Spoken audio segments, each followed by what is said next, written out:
Συνεχίσει οι εξελίξεις γύρω από την υπόθεση της καταγγελίας της 24χρονης από τη Θεσσαλονίκη ότι έπεσε θύμα βιασμού. Έρευνα και για δίκτυο μαστροπίας. Έρχεται νέο σοβαρό κύμα κακοκαιρίας τις επόμενες ημέρες. Έντονα φαινόμενα και την ερχόμενη εβδομάδα. Νέο εργασιακό μοντέλο. Πιλωτικό πρόγραμμα τετραήμερης εργασίας με πλήρη μισθό σε βρετανικές εταιρείες.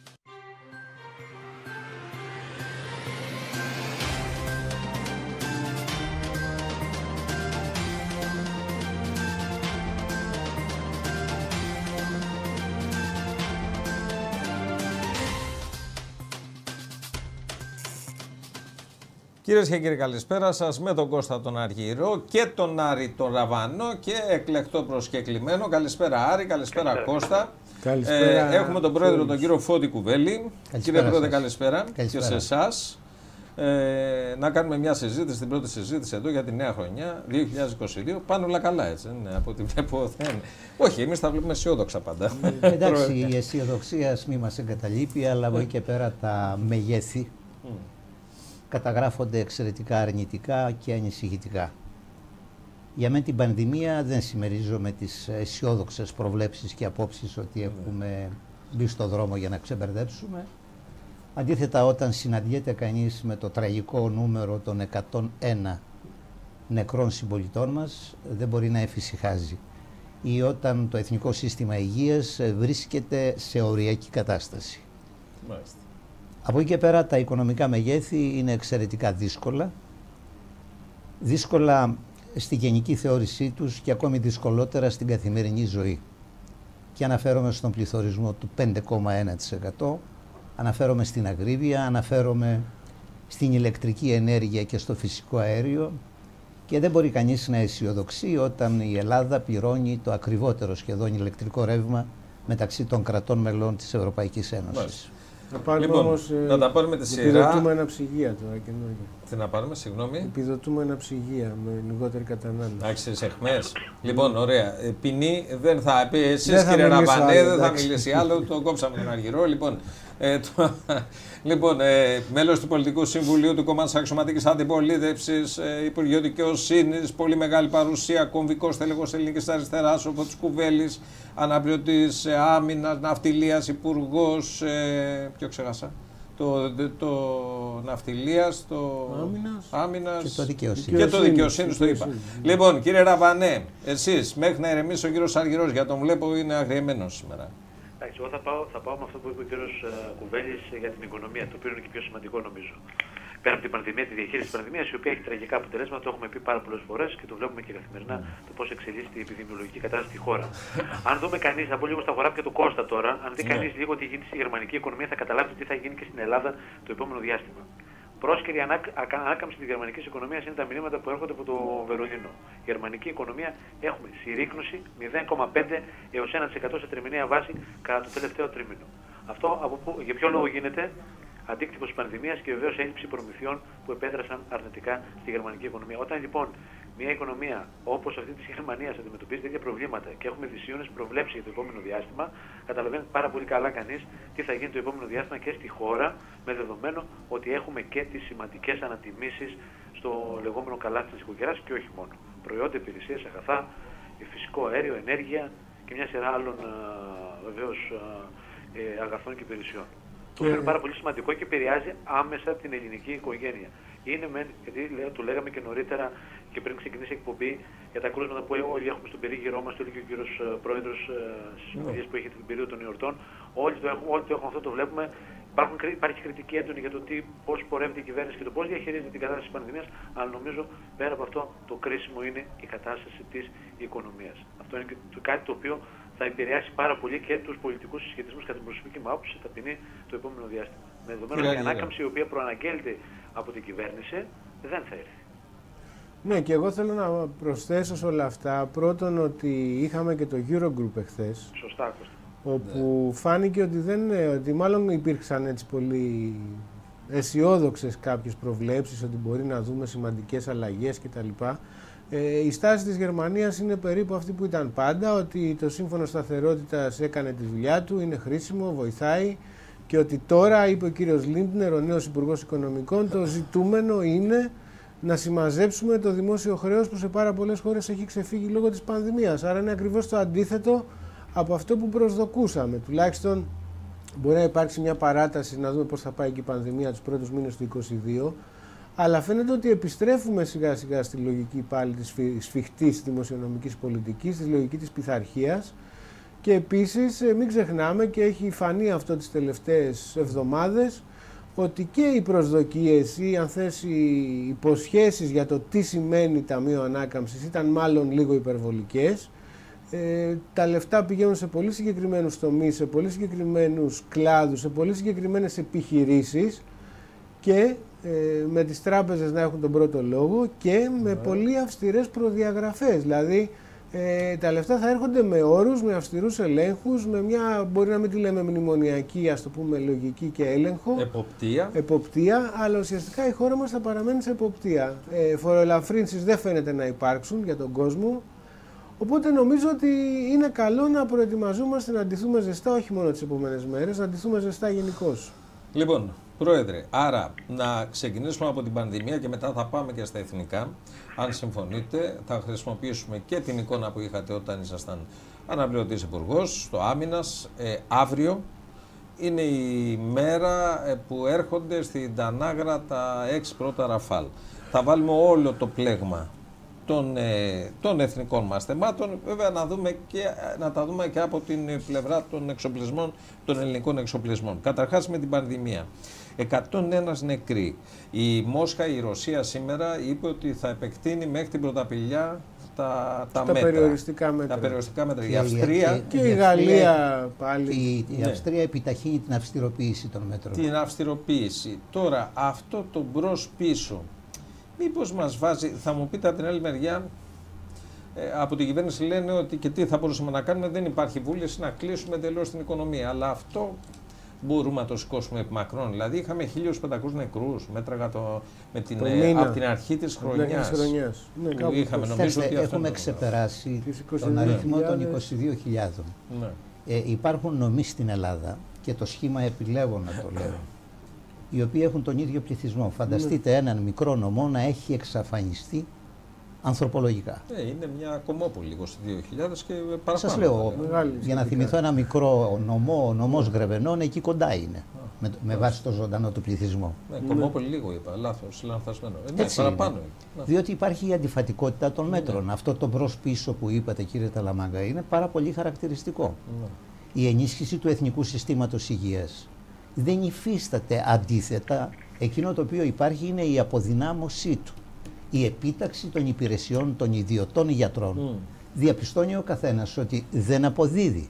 Και βέβαια η κυβέρνηση, για λόγους οι οποίοι είναι εξαιρετικά ευκρινείς, αποφεύγει να μιλήσει για τις ιδιωτικές μεγάλες κλινικές, οι οποίες και αυτές θα έπρεπε σε ένα σημαντικό βαθμό να ενταχθούν στην αντιμετώπιση της πανδημίας. Αλλά εκεί καίει το πράγμα και δεν πλησιάζει. Να πω κάτι, επειδή δεν έχουμε εδώ, εγώ κάνω το αντίπαλο δέος συνήθως.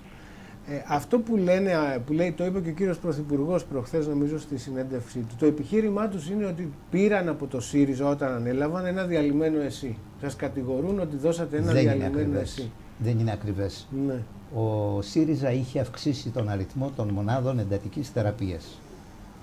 Ένα αυτό. Δεν έφτασε ο αριθμός των μονάδων εντατικής θεραπείας εκεί που θέλαμε. Αυτό είναι ακριβές.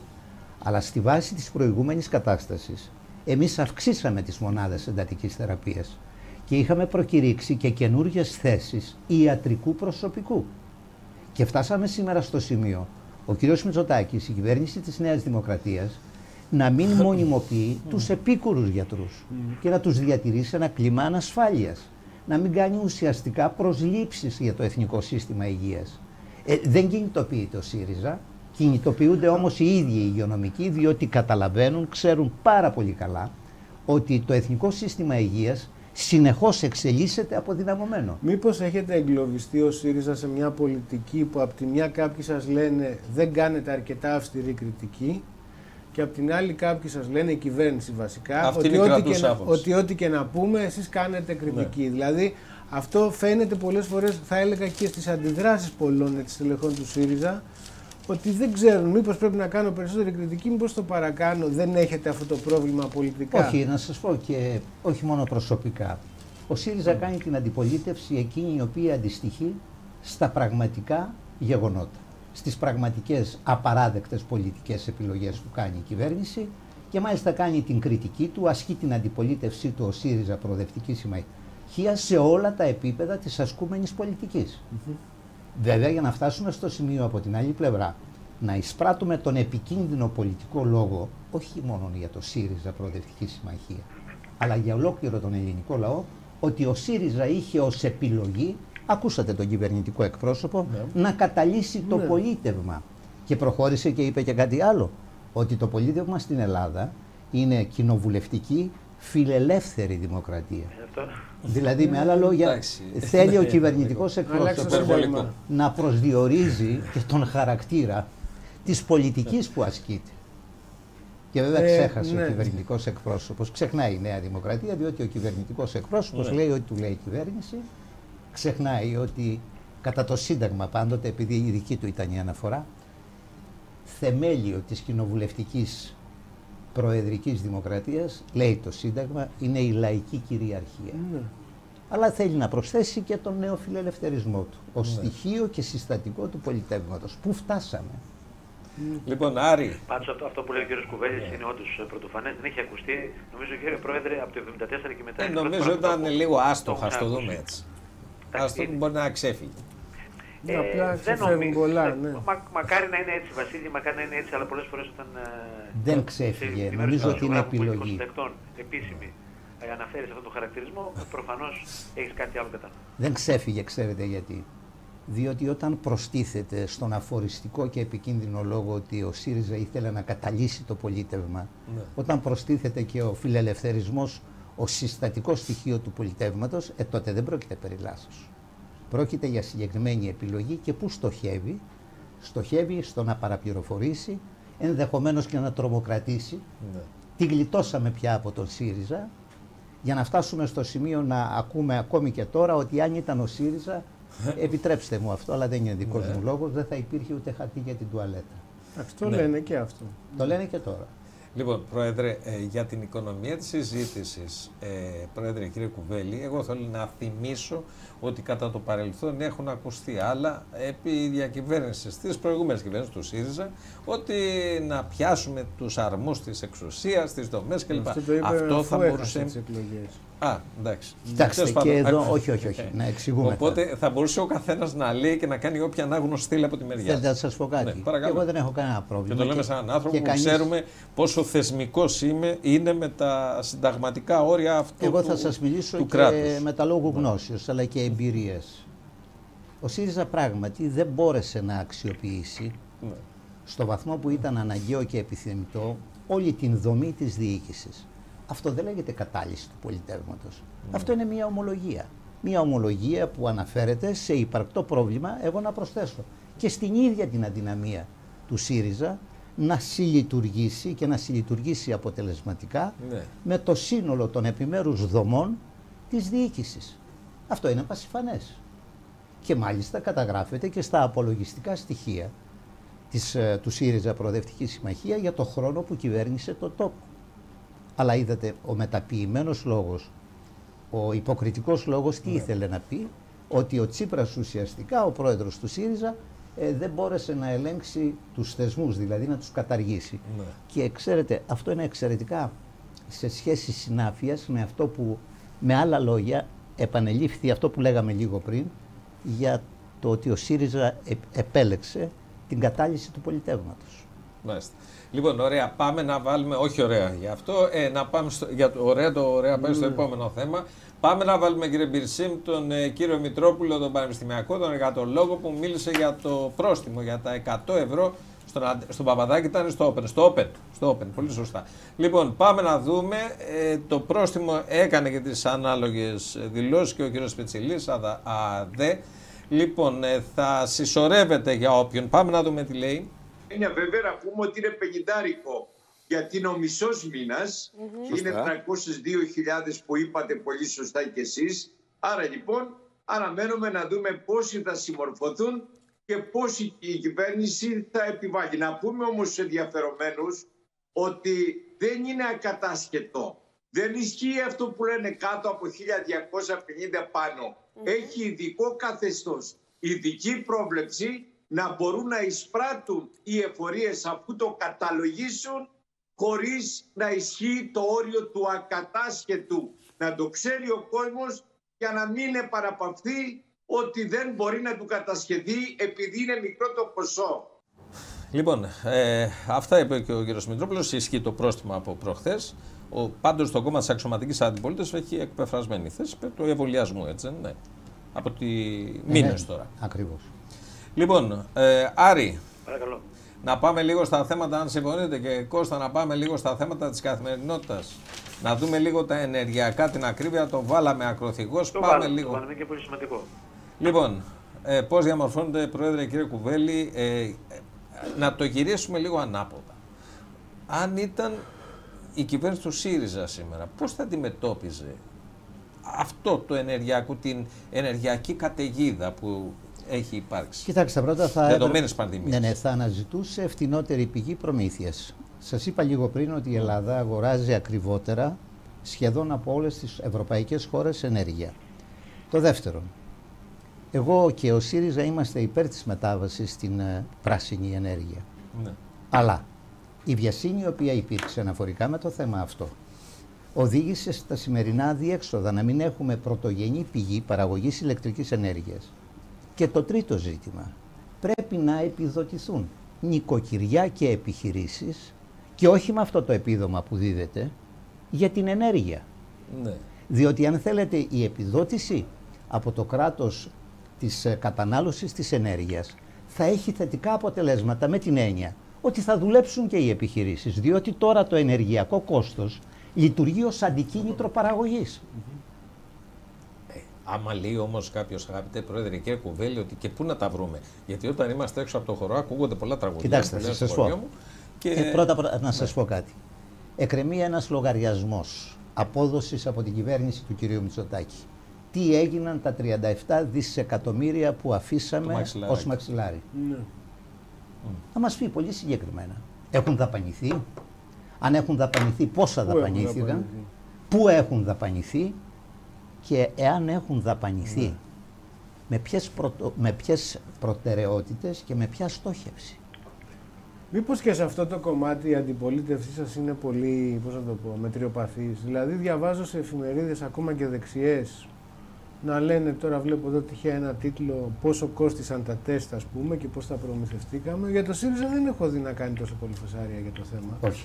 Έχουν γίνει εκατομμύρια τεστ στην Ελλάδα, τα πληρώνει ο κόσμος 7 και 10 ευρώ και κοστίζουν 20 λεπτά. Και να σας θυμίσουμε ότι εκείνο το οποίο αναδείξαμε πάρα πολύ σημαντικό, ως σημαντικό ζήτημα, καταγράφοντας την υποκρισία και τον ψευδή λόγο της κυβέρνησης, όταν η τοπική αυτοδιοίκηση, συγκεκριμένα ο Δήμος Σικαιών, ακολούθησε ο Δήμος Χαλανδρίου, αλλά και άλλες συλλογικότητες, αγόρασαν με δημόσιο διαγωνισμό πολύ φθηνότερα από ότι το ελληνικό κράτος. Για τα PCR, δηλαδή. Για τα PCR. Εγώ λέω και για τα άλλα τεστ. Για το συμμετανίδι. Τα άλλα τεστ έχουν γίνει πολλά εκατομμύρια. Ναι, και... για τα άλλα τεστ, κύριε Αργυρέ, αναφέρθηκα στο PCR, ναι, διότι ήταν ένα εξαιρετικά δυναμικό οικονομικό στοιχείο. Δυναμικό στην αρνητικότητά του. Για τα άλλα τεστ, μην ξεχνάμε ότι εμείς ήμασταν εκείνοι που είπαμε, το κράτος οφείλει τα άλλα τεστ να γίνονται δωρεάν. Ναι, αλλά να ξέρουμε και πόσο τα αγοράζει το ελληνικό κράτος. Βεβαίως. Η απόδοση λογαριασμού είναι αυτό για το οποίο λίγο πριν σας μίλησα. Ναι. Λοιπόν, πάμε να βάλουμε στο επόμενο θέμα, κύριε Πυρσίμε, επειδή θα συνδυάσουμε τώρα τα θέματα της επικαιρότητας. Μετά θα πάμε, κύριε, στον Άρη Ραβανό, έχει πληροφορίες τι ήταν αυτός ο ήχος. Δεν τις έχεις, Άρη, στη Θεσσαλονίκη? Έτσι δεν είναι?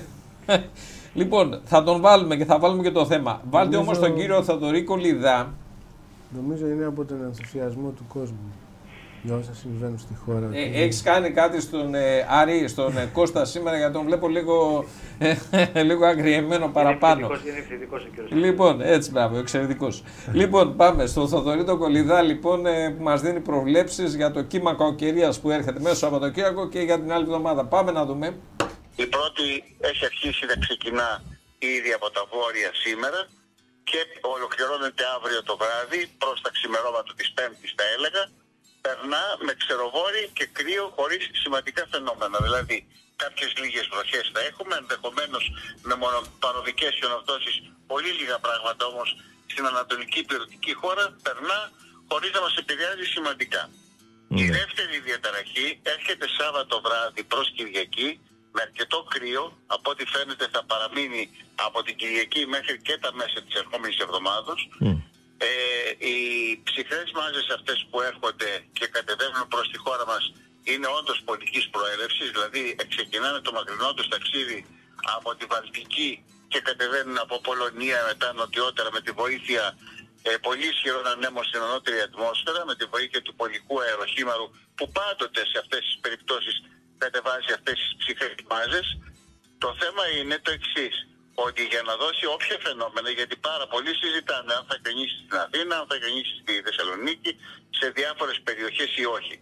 Όταν έρχονται αυτές οι μάζες υπολικής προέλευσης, πράγματι δίνουν σε πάρα πολλές περιπτώσεις εκτεταμένες χιονοπτώσεις στη χώρα μας. Το θέμα είναι αυτή τη στιγμή, εκείνο που πρέπει να κοιτάξουμε, και δεν νομίζω ότι θα έχουμε κάποια σαφέστερη εικόνα από την Παρασκευή, πριν την Παρασκευή.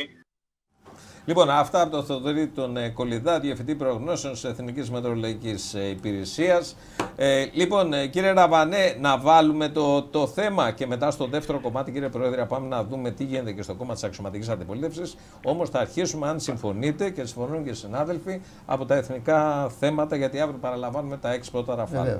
Λοιπόν, πάμε να δούμε όμως, να δούμε τι ήταν αυτός ο ήχος Θεσσαλονίκη.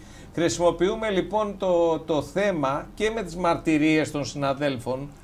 Είχες πάει στη Θεσσαλονίκη την νύχτα? Είχα πάει πρόσφατα. Λοιπόν, όχι πρόσφατα, πάμε να το ακούσουμε. Λοιπόν, πάμε να δούμε τι ήταν. Λίγο πάρε με την κάμερα. Έχει εδώ και 5 εβδομάδες που συμβαίνει αυτό το γεγονός. Εμείς από τη μεριά μας θεωρούμε ότι είναι ενδεχομένως ένα μήνυμα από τη φύση. Ακόμη και αν είναι ανθρώπινη παρέμβαση, πρέπει να μάθουμε τι συμβαίνει. Επίσης φωνάξαμε την ΕΙΑΔ, θεωρήσαμε ότι είναι ένα κάποιο συμβάν που έχει να κάνει με φυσικό αέριο, με νερό, δεν ξέρουμε, πολίτες είμαστε κι εμείς. Ήρθε μια ομάδα γεωλόγων πανεπιστημιακοί από το ΑΠΙΘΙΤΑ και αυτοί ακούσανε και είδανε.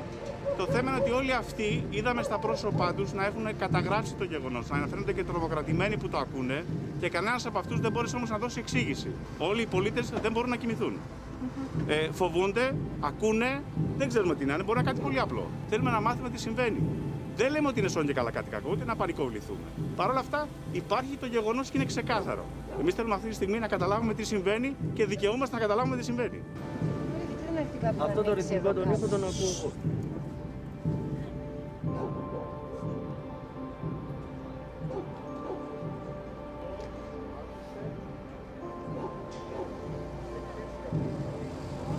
Άλλα βράδια είναι έντονος, άλλα βράδια είναι λίγο πιο ήπιος, αλλά παρόλα αυτά είναι ένας δυνατός θόρυβος. Πιο έντονα τον ακούω όταν βγαίνω στη γωνία του σπιτιού μου, στο μπαλκόνι. Όταν κατέβηκα το περασμένο Σάββατο που ήταν πολύ έντονος ο θόρυβος και κατέβηκα με τον άντρα μου και κάποιους άλλους γείτονες να κάνουμε βόλτα, καθόμαστε σε εκείνο το σημείο και νιώθαμε τον παλμό κάτω από τη γη. Βέβαια έχει ακουστεί και νωρίτερα, αλλά... Λοιπόν, αυτές οι μαρτυρίες από το Thess Today, έτσι, της Θεσσαλονίκης. Ναι. Ωραία, τι ήταν τώρα αυτό, ένας συντονισμός, συγχρονισμός ήταν. Δεν ξέρεις, Κώστα. Από ό,τι άκουσα, πρόκειται για ένα μηχάνημα το οποίο έστελνε νερό, ναι, αλλά λειτουργούσε κρουστικά λόγω του ανάγλυφου που είχε η περιοχή. Μάλιστα. Και ενώ αρχικά η ΔΕΙΑΘ δήλωνε ότι είναι αναρμόδια, ότι δεν την αφορά, μετά από δεύτερο-τρίτο έλεγχο διαπιστώθηκε, ναι, και έτσι έχει λυθεί το ζήτημα. Αλλά Πρόεδρε, στον Άρη Ραβανό θα κάνουμε την κρίσιμη ερώτηση. Αυτό πώς λειτουργεί, όλη την ημέρα δεν λειτουργούσε και το βράδυ αυτό δεν κοιμότανε και άρχισε? Έχει σχέση με την, από ό,τι διάβασα και εγώ, έχει σχέση με την πίεση του νερού. Με την πίεση. Ναι, αλλά εδώ τίθεται ένα άλλο ζήτημα όμως. Τόσο καιρό οι άνθρωποι παραπονιούνται και να κάνουν μία κλίση, δεύτερη κλίση, τρίτη κλίση, αλλεπάλληλες κλίσεις, οχλήσεις για να μπορέσει να ασχοληθεί η αρμόδια. Είναι που λείπει ο Περιφερειάρχης στη Φάρμα, αλλιώς θα το είχε λύσει. Ο πρώην Περιφερειάρχης, σταμάτα τώρα. Τι δουλειά έχει με τον νυν. Τώρα είναι Τζιτζικώστας πρέπει. Ναι, αυτόν εννοώ. Λοιπόν, βάλτε όμως και το επόμενο, γιατί οι θεωρίες συνωμοσίες που ακούστηκαν είχαμε και στα Τέμπη. Εκεί ξαφνικά, θα σας πω μετά τι έγινε, άνοιξε η γη. Για βάλτε το βιντεάκι, κύριε Μπυρσίμ, να το δούμε. Συνδυάστηκαν και τα δύο.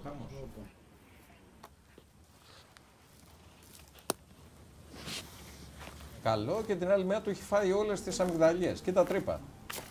Εντάξει, εξηγείται γιατί ήταν, λέει, είχε βρέξει πολύ το προηγούμενο διάστημα. Φαινόμενα, Βασίλη. Εντάξει, κύριε Ραβανέ, εντάξει, να το πω, αλλά οι θεωρίες συνωμοσίας, ξέρετε τι γίνεται στο διαδίκτυο, λοιπόν.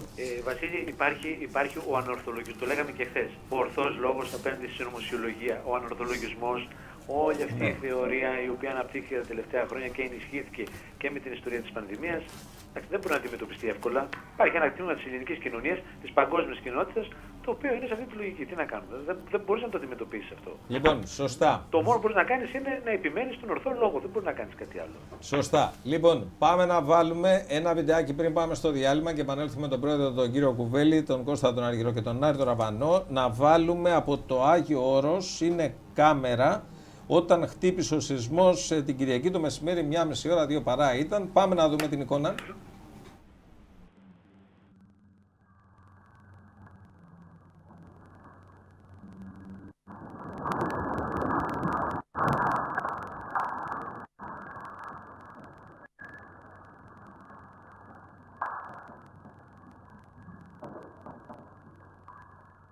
Λοιπόν, αυτή ήταν η εικόνα.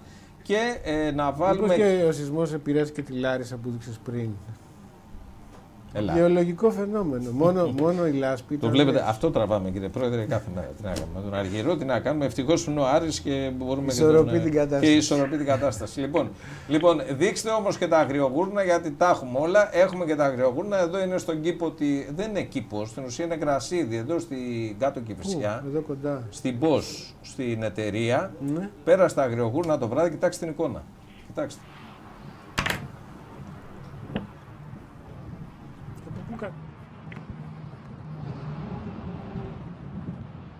Ξανά άλλη μια φορά, κύριε Μπυρσίμ, να το δούμε, γιατί είναι εντυπωσιακή εικόνα.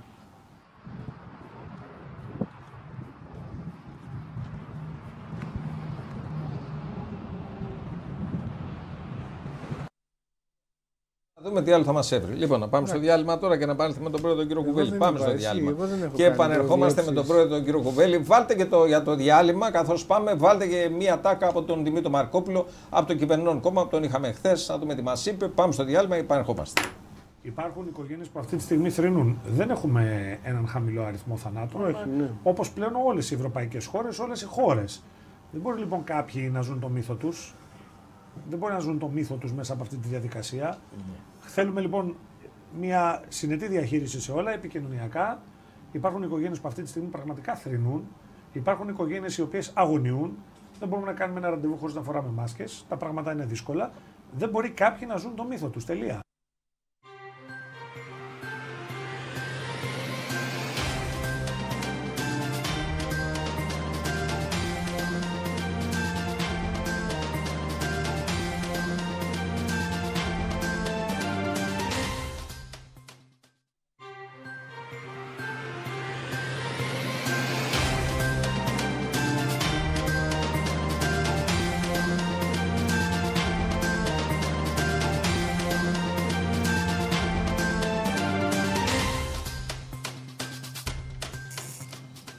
Λοιπόν, επανήλθαμε και έχουμε κοντά μας τον πρόεδρο, τον Φώτη Κουβέλη, μέλος του Πολιτικού Συμβουλίου του ΣΥΡΙΖΑ, τον Κώστα τον Αργυρό και τον Άρη τον Ραβανό. Να πάμε λίγο στα εθνικά, κύριοι συνάδελφοι, αν συμφωνείτε.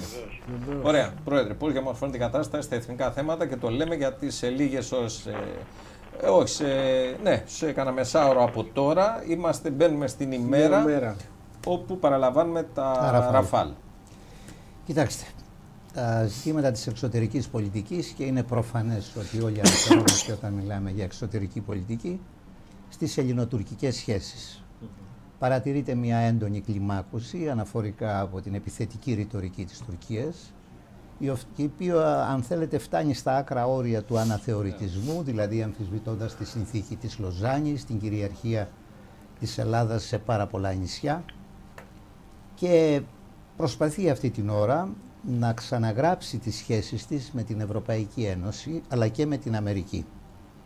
Πρέπει κανείς να μην είναι ευχαριστημένος, αντίθετα να ανησυχεί από την τροπή που πήρε το όλο θέμα του EastMed. Μιλάω για τον Ανατολικό Αγωγό, Ναι. ο οποίος ουσιαστικά ακυρώθηκε από τις Ηνωμένες Πολιτείες της Αμερικής. Το πιστεύατε εσείς ότι μπορούσε ποτέ να γίνει? Όχι. Εγώ, κύριε Αργυρέ, ήμουν από εκείνους που πίστευα ότι δεν θα έχει αποτελέσματα. Το θυμάμαι γιατί το είχατε πει σχεδόν Ακριβώς. ξεκάθαρα Το είχα πει σε, άλλη ξεκάθαρα. σε άλλο τηλεοπτικό μας τραπέζι. Άλλοι, Πολύ νωρίς. άλλοι επένδυσαν σε αυτό, αλλά εγώ όχι. Και όπως διαπιστώνει κανείς, επιχειρεί αυτή την ώρα ο Ερντογάν να ξανακτήσει σχέσεις καλές με τις Ηνωμένες Πολιτείες της Αμερικής και βεβαίως να μπει στο πρόγραμμα των F-35, των σύγχρονων αεροσκαφών. Θα μου πείτε πόσο εύκολο είναι.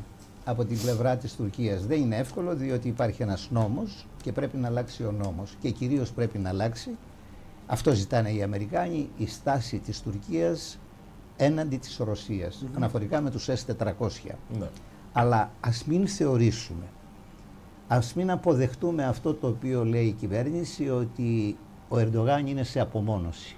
Δεν είναι σε απομόνωση ο Ερντογάν.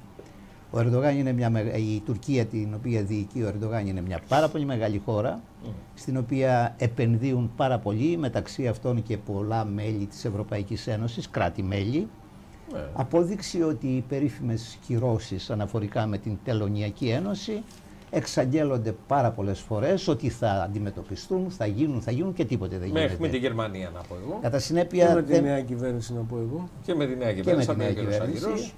Άρα δεν συμφωνώ με την έκφραση ότι η Τουρκία είναι απομονωμένη.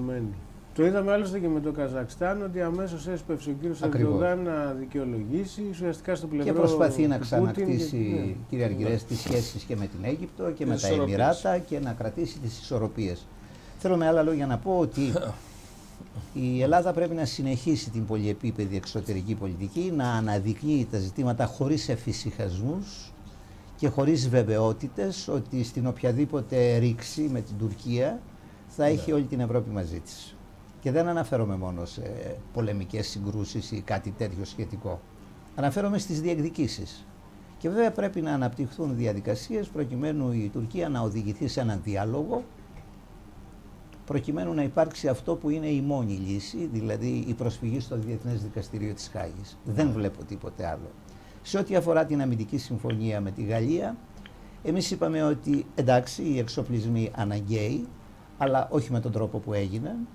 Έλεγα λίγο πριν ξεκινήσουμε τη συζήτηση μπροστά στις οθόνες ότι αγοράζουμε φρεγάτες, αλλά δεν έχουμε ούτε μία ελαχίστη προστιθεμένη αξία. Δηλαδή, όπως χαρακτηριστικά έχει υποθεί, ούτε βίδα ελληνική δεν θα βιδώσει πάνω στις γαλλικές φρεγάτες.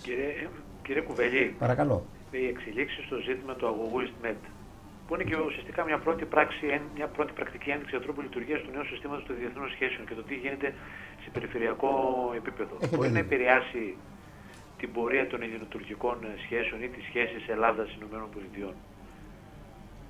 Κοιτάξτε, το πόσο θα επηρεαστούν εξαρτάται από τον βαθμό αντίδρασης της Ελλάδας αλλά και του Ισραήλ. Αλλά δεν βλέπω να υπάρχουν αντιδράσεις. Δεν βλέπω στο πλαίσιο αυτής της συμμαχικής σχέσης Ελλάδας με την Αμερική, με τις Ηνωμένες Πολιτείες της Αμερικής, να υπάρχει ακόμη και η διατύπωση ενός παραπώνου, μιας διαφωνίας για αυτό το οποίο λέει η Αμερική. Να θυμηθώ αυτό που είπε ο κύριος Μητσοτάκης όταν είχε συναντηθεί με τον Τραμπ, ότι είναι δεδομένος σύμμαχος. Αυτά τα δεδομένα οδηγούν σε σιωπή. Τώρα το ρεπορτάζ λέει ότι προσδοκά ένα ραντεβού με τον κύριο Μπάιντεν όσο γίνεται πιο γρήγορα. Ο κύριος Μητσοτάκης. Το οποίο οι πληροφορίες λένε ότι μπορεί να γίνει μέσα στο επόμενο δίμηνο.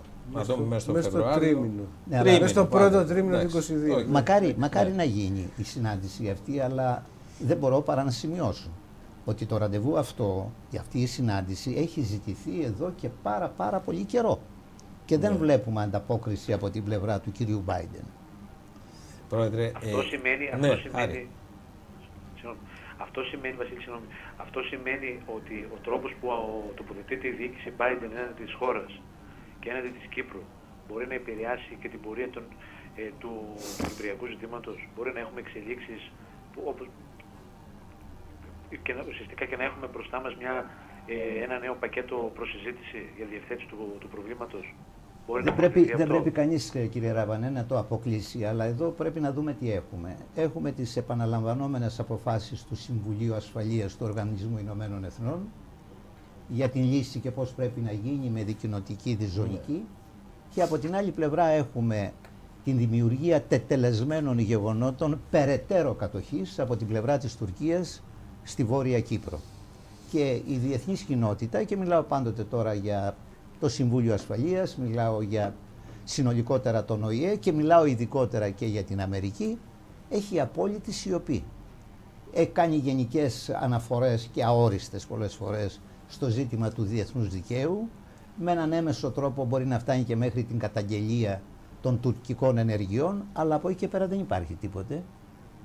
Και βλέπουμε ότι η Τουρκία δημιουργεί τετελεσμένα και τα τετελεσμένα εμπεδώνονται και αποκτούν διάρκεια μέσα στην διεθνή πραγματικότητα όπως τη γνωρίζουμε και όπως ξέρουμε ότι εξελίσσεται δυστυχώς πολλές φορές. Μάλιστα. Τώρα, αγαπητέ Πρόεδρε, θα σας ρωτήσω πριν να πάρω τη σκητάλη και από τον Άρη και από τον Κώστα. Η σχέση με τους Αμερικανούς, πώς πιστεύει ο Φώτης Κουβέλης ότι πρέπει να είναι? Αισθάνομαι ότι και με την κυβέρνηση του ΣΥΡΙΖΑ ήταν πάρα πολύ κοντά, θα έλεγα συμμαχική σχέση. Βεβαίως συμμαχική σχέση. Βεβαίως συμμαχική.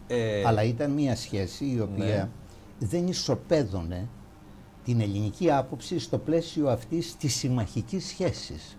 Δηλαδή και η διατύπωση συγκεκριμένων αιτημάτων υπήρχε και η διατύπωση συγκεκριμένων διεκδικήσεων υπήρχε, αλλά δεν βλέπω να υπάρχει τώρα. Ναι, μήπως είναι, θέλω να πω και θα μου το συγχωρέσετε, το λέω πάντα για την οικονομία της συζήτησης. Μήπως είναι όταν κάποιο κόμμα, κυβερνητικό κόμμα, φεύγει από την εξουσία, αρχίζει λίγο την επαναστατική γυμναστική. Γιατί όχι, ήταν πολύ στενή η σχέση με τους Αμερικανούς. Δεν κάνουμε καμία επαναστατική γυμναστική και πρέπει να σας πω, θυμηθείτε, παρατηρήστε, αξιολογήστε ποια ήταν η πολιτική συμπεριφορά του ΣΥΡΙΖΑ όταν ήταν στην κυβέρνηση, αναφορικά και με το ΝΑΤΟ και με τις Ηνωμένες Πολιτείες της Αμερικής. Και είμαι βέβαιος ότι αν κάνετε αυτή την αξιολόγηση θα διαπιστώσετε ότι αυτό που πράττει η σημερινή κυβέρνηση είναι τελείως διαφορετικό. Σας είπα για παράδειγμα για την απουσία κάθε αντίδρασης για τον East Med. Και επειδή το East... Νομίζω πάντως και το Ισραήλ δεν έχει αντιδράσει. Ούτε αυτό έχει αντιδράσει. Ήταν πιο πολύ ένα έργο που ήθελε από εκεί πολύ ήταν το ξεκίνημα. Κομβική συμμαχική δύναμη. Λοιπόν, κύριοι συνάδελφοι, απ' την άλλη, μόνο μια κουβέντα, επειδή το είπατε, μήπως όμως τελικά θα έπρεπε, και το λέω αυτό πια γιατί αυτό είναι παρελθόν, μήπως θα πρέπει και στο μέλλον ο ΣΥΡΙΖΑ να απεγκλωβιστεί από κάποιες ψευδαισθήσεις, γιατί εγώ το ξαναλέω, για μένα αυτός ο αγωγός ήταν πάντα μια ψευδαίσθηση. Εσείς λέτε ότι το λέγατε, αλλά νομίζω και ο ΣΥΡΙΖΑ είχε ποντάρει πάρα πολύ επίσημα. Δηλαδή, ως κυβέρνηση δεν είχε πει ποτέ ο ΣΥΡΙΖΑ ότι είναι ένα έργο ακριβό, που δεν θα γίνει, που έχει προβλήματα, που προκαλεί εντάσεις. Είναι ακριβές ότι ο λόγος από την πλευρά του ΣΥΡΙΖΑ, και ανεξάρτητα από την δική μου διαφορετική άποψη, όπως την γνωρίζει και ο κύριος Ταλαμάγκας, γιατί δημόσια την είπα την θέση αυτή, δεν έκανε εκείνη την κριτική που θα έπρεπε να κάνει αναφορικά με το θέμα αυτό. Μάλιστα. Λοιπόν, ξεκάθαρος ο πρόεδρος πάντα και αυτό το τιμάει διαχρονικά τώρα. Να πάμε, κύριοι συνάδελφοι, κύριε Ραβανέ και κύριε Αργυρέ, να πάμε και στο θέμα της αξιωματικής αντιπολίτευσης. Συμφωνείτε? Βέβαια. Πού πάει ο ΣΥΡΙΖΑ, πρόεδρε? Πού πάει ο ΣΥΡΙΖΑ? Είναι και για λόγους απέναντι για λόγους συναδελφικής αλληλεγγύης με το θέμα της Αυγής, αν μου επιτρέπεις, Βασίλη. Ναι, λίγο πιο δυνατά, Άρη. Ναι, ποια είναι η άποψη και για λόγους συναδελφικής αλληλεγγύης, το λέω για τους συναδέλφους της Αυγής. Ποια είναι η άποψη του κ. Φώτη Κουβέλη για το θέμα της Αυγής. Κοιτάξτε, που απασχόλησε και το Πολιτικό Συμβούλιο, ιδιαίτερα τις προηγούμενες ημέρες. Πρώτον θα σας πω ότι ομόφωνα πήραμε την απόφαση στο Πολιτικό Συμβούλιο να συνεχίσουμε την έκδοση και του ημερήσιου, του καθημερινού φύλου. Βεβαίως με μια αναδιάρθρωση εν κινήσει, όπως λέμε. Δεν ήταν ευχάριστο να μην έχουμε το καθημερινό φύλλο της Αυγής. Και όχι μόνο για την ιστορικότητα που έχει η Αυγή, ή αν θέλετε και για το συναισθηματικό φορτίο που έχει για πολλούς από εμάς. Αλλά από την άλλη πλευρά τα οικονομικά μεγέθη ήταν πάρα πολύ σκληρά και εξακολουθούν να είναι σκληρά. Με την έννοια αυτή κάνουμε τώρα μια προσπάθεια να συνεχίσει το καθημερινό φύλλο, να συνεχίσει η προστασία των δικαιωμάτων των εργαζομένων και βεβαίως διεκδικώντας στο πλαίσιο της αναδιάρθρωσης και ένα πολύ πιο δυνατό φύλλο από αυτό που σήμερα κατατίθεται στην ελληνική κοινωνία. Αυτό είναι, κύριε Ραβανέ. Κανείς δεν ήθελε να κλείσει η εφημερίδα. Βεβαίως υπήρχε η επιλογή ευθύς εξ αρχής στο πλαίσιο των σχεδιασμών που γινότανε ότι παραμένει στο ακέραιο το κυριακάτικο φύλλο. Και βεβαίως ενισχυμένο το site του ΣΥΡΙΖΑ και ο ραδιοφωνικός σταθμός Κόκκινο που ουσιαστικά ανήκουν σε έναν όμιλο. Και λέω ουσιαστικά διότι το τυπικό μέρος είναι τελείως διαφορετικό, θέλει κάποιες νομικές διαδικασίες. Όταν λέτε αναδιάρθρωση, επειδή ακούστηκαν πολλά, ακούστηκαν για κάποιους ανθρώπους που πληρώνονται χωρίς να πατάνε, ακούστηκαν διάφορα πράγματα το τελευταίο διάστημα. Θα γίνουν πραγματικές τομές, να το πω έτσι? Ναι, νομίζω ότι θα γίνουν. Έχει το Πολιτικό Συμβούλιο επιβεβαίωσε την εμπιστοσύνη του στην προηγούμενη και νυν παρούσα η ίδια διοίκηση υπάρχει στην Αυγή και η ίδια η διοίκηση θα προχωρήσει σε μέτρα τα οποία πράγματι θα αναδιαρθρώνουν στο βαθμό που θα υλοποιηθούν την Αυγή. Μάλιστα.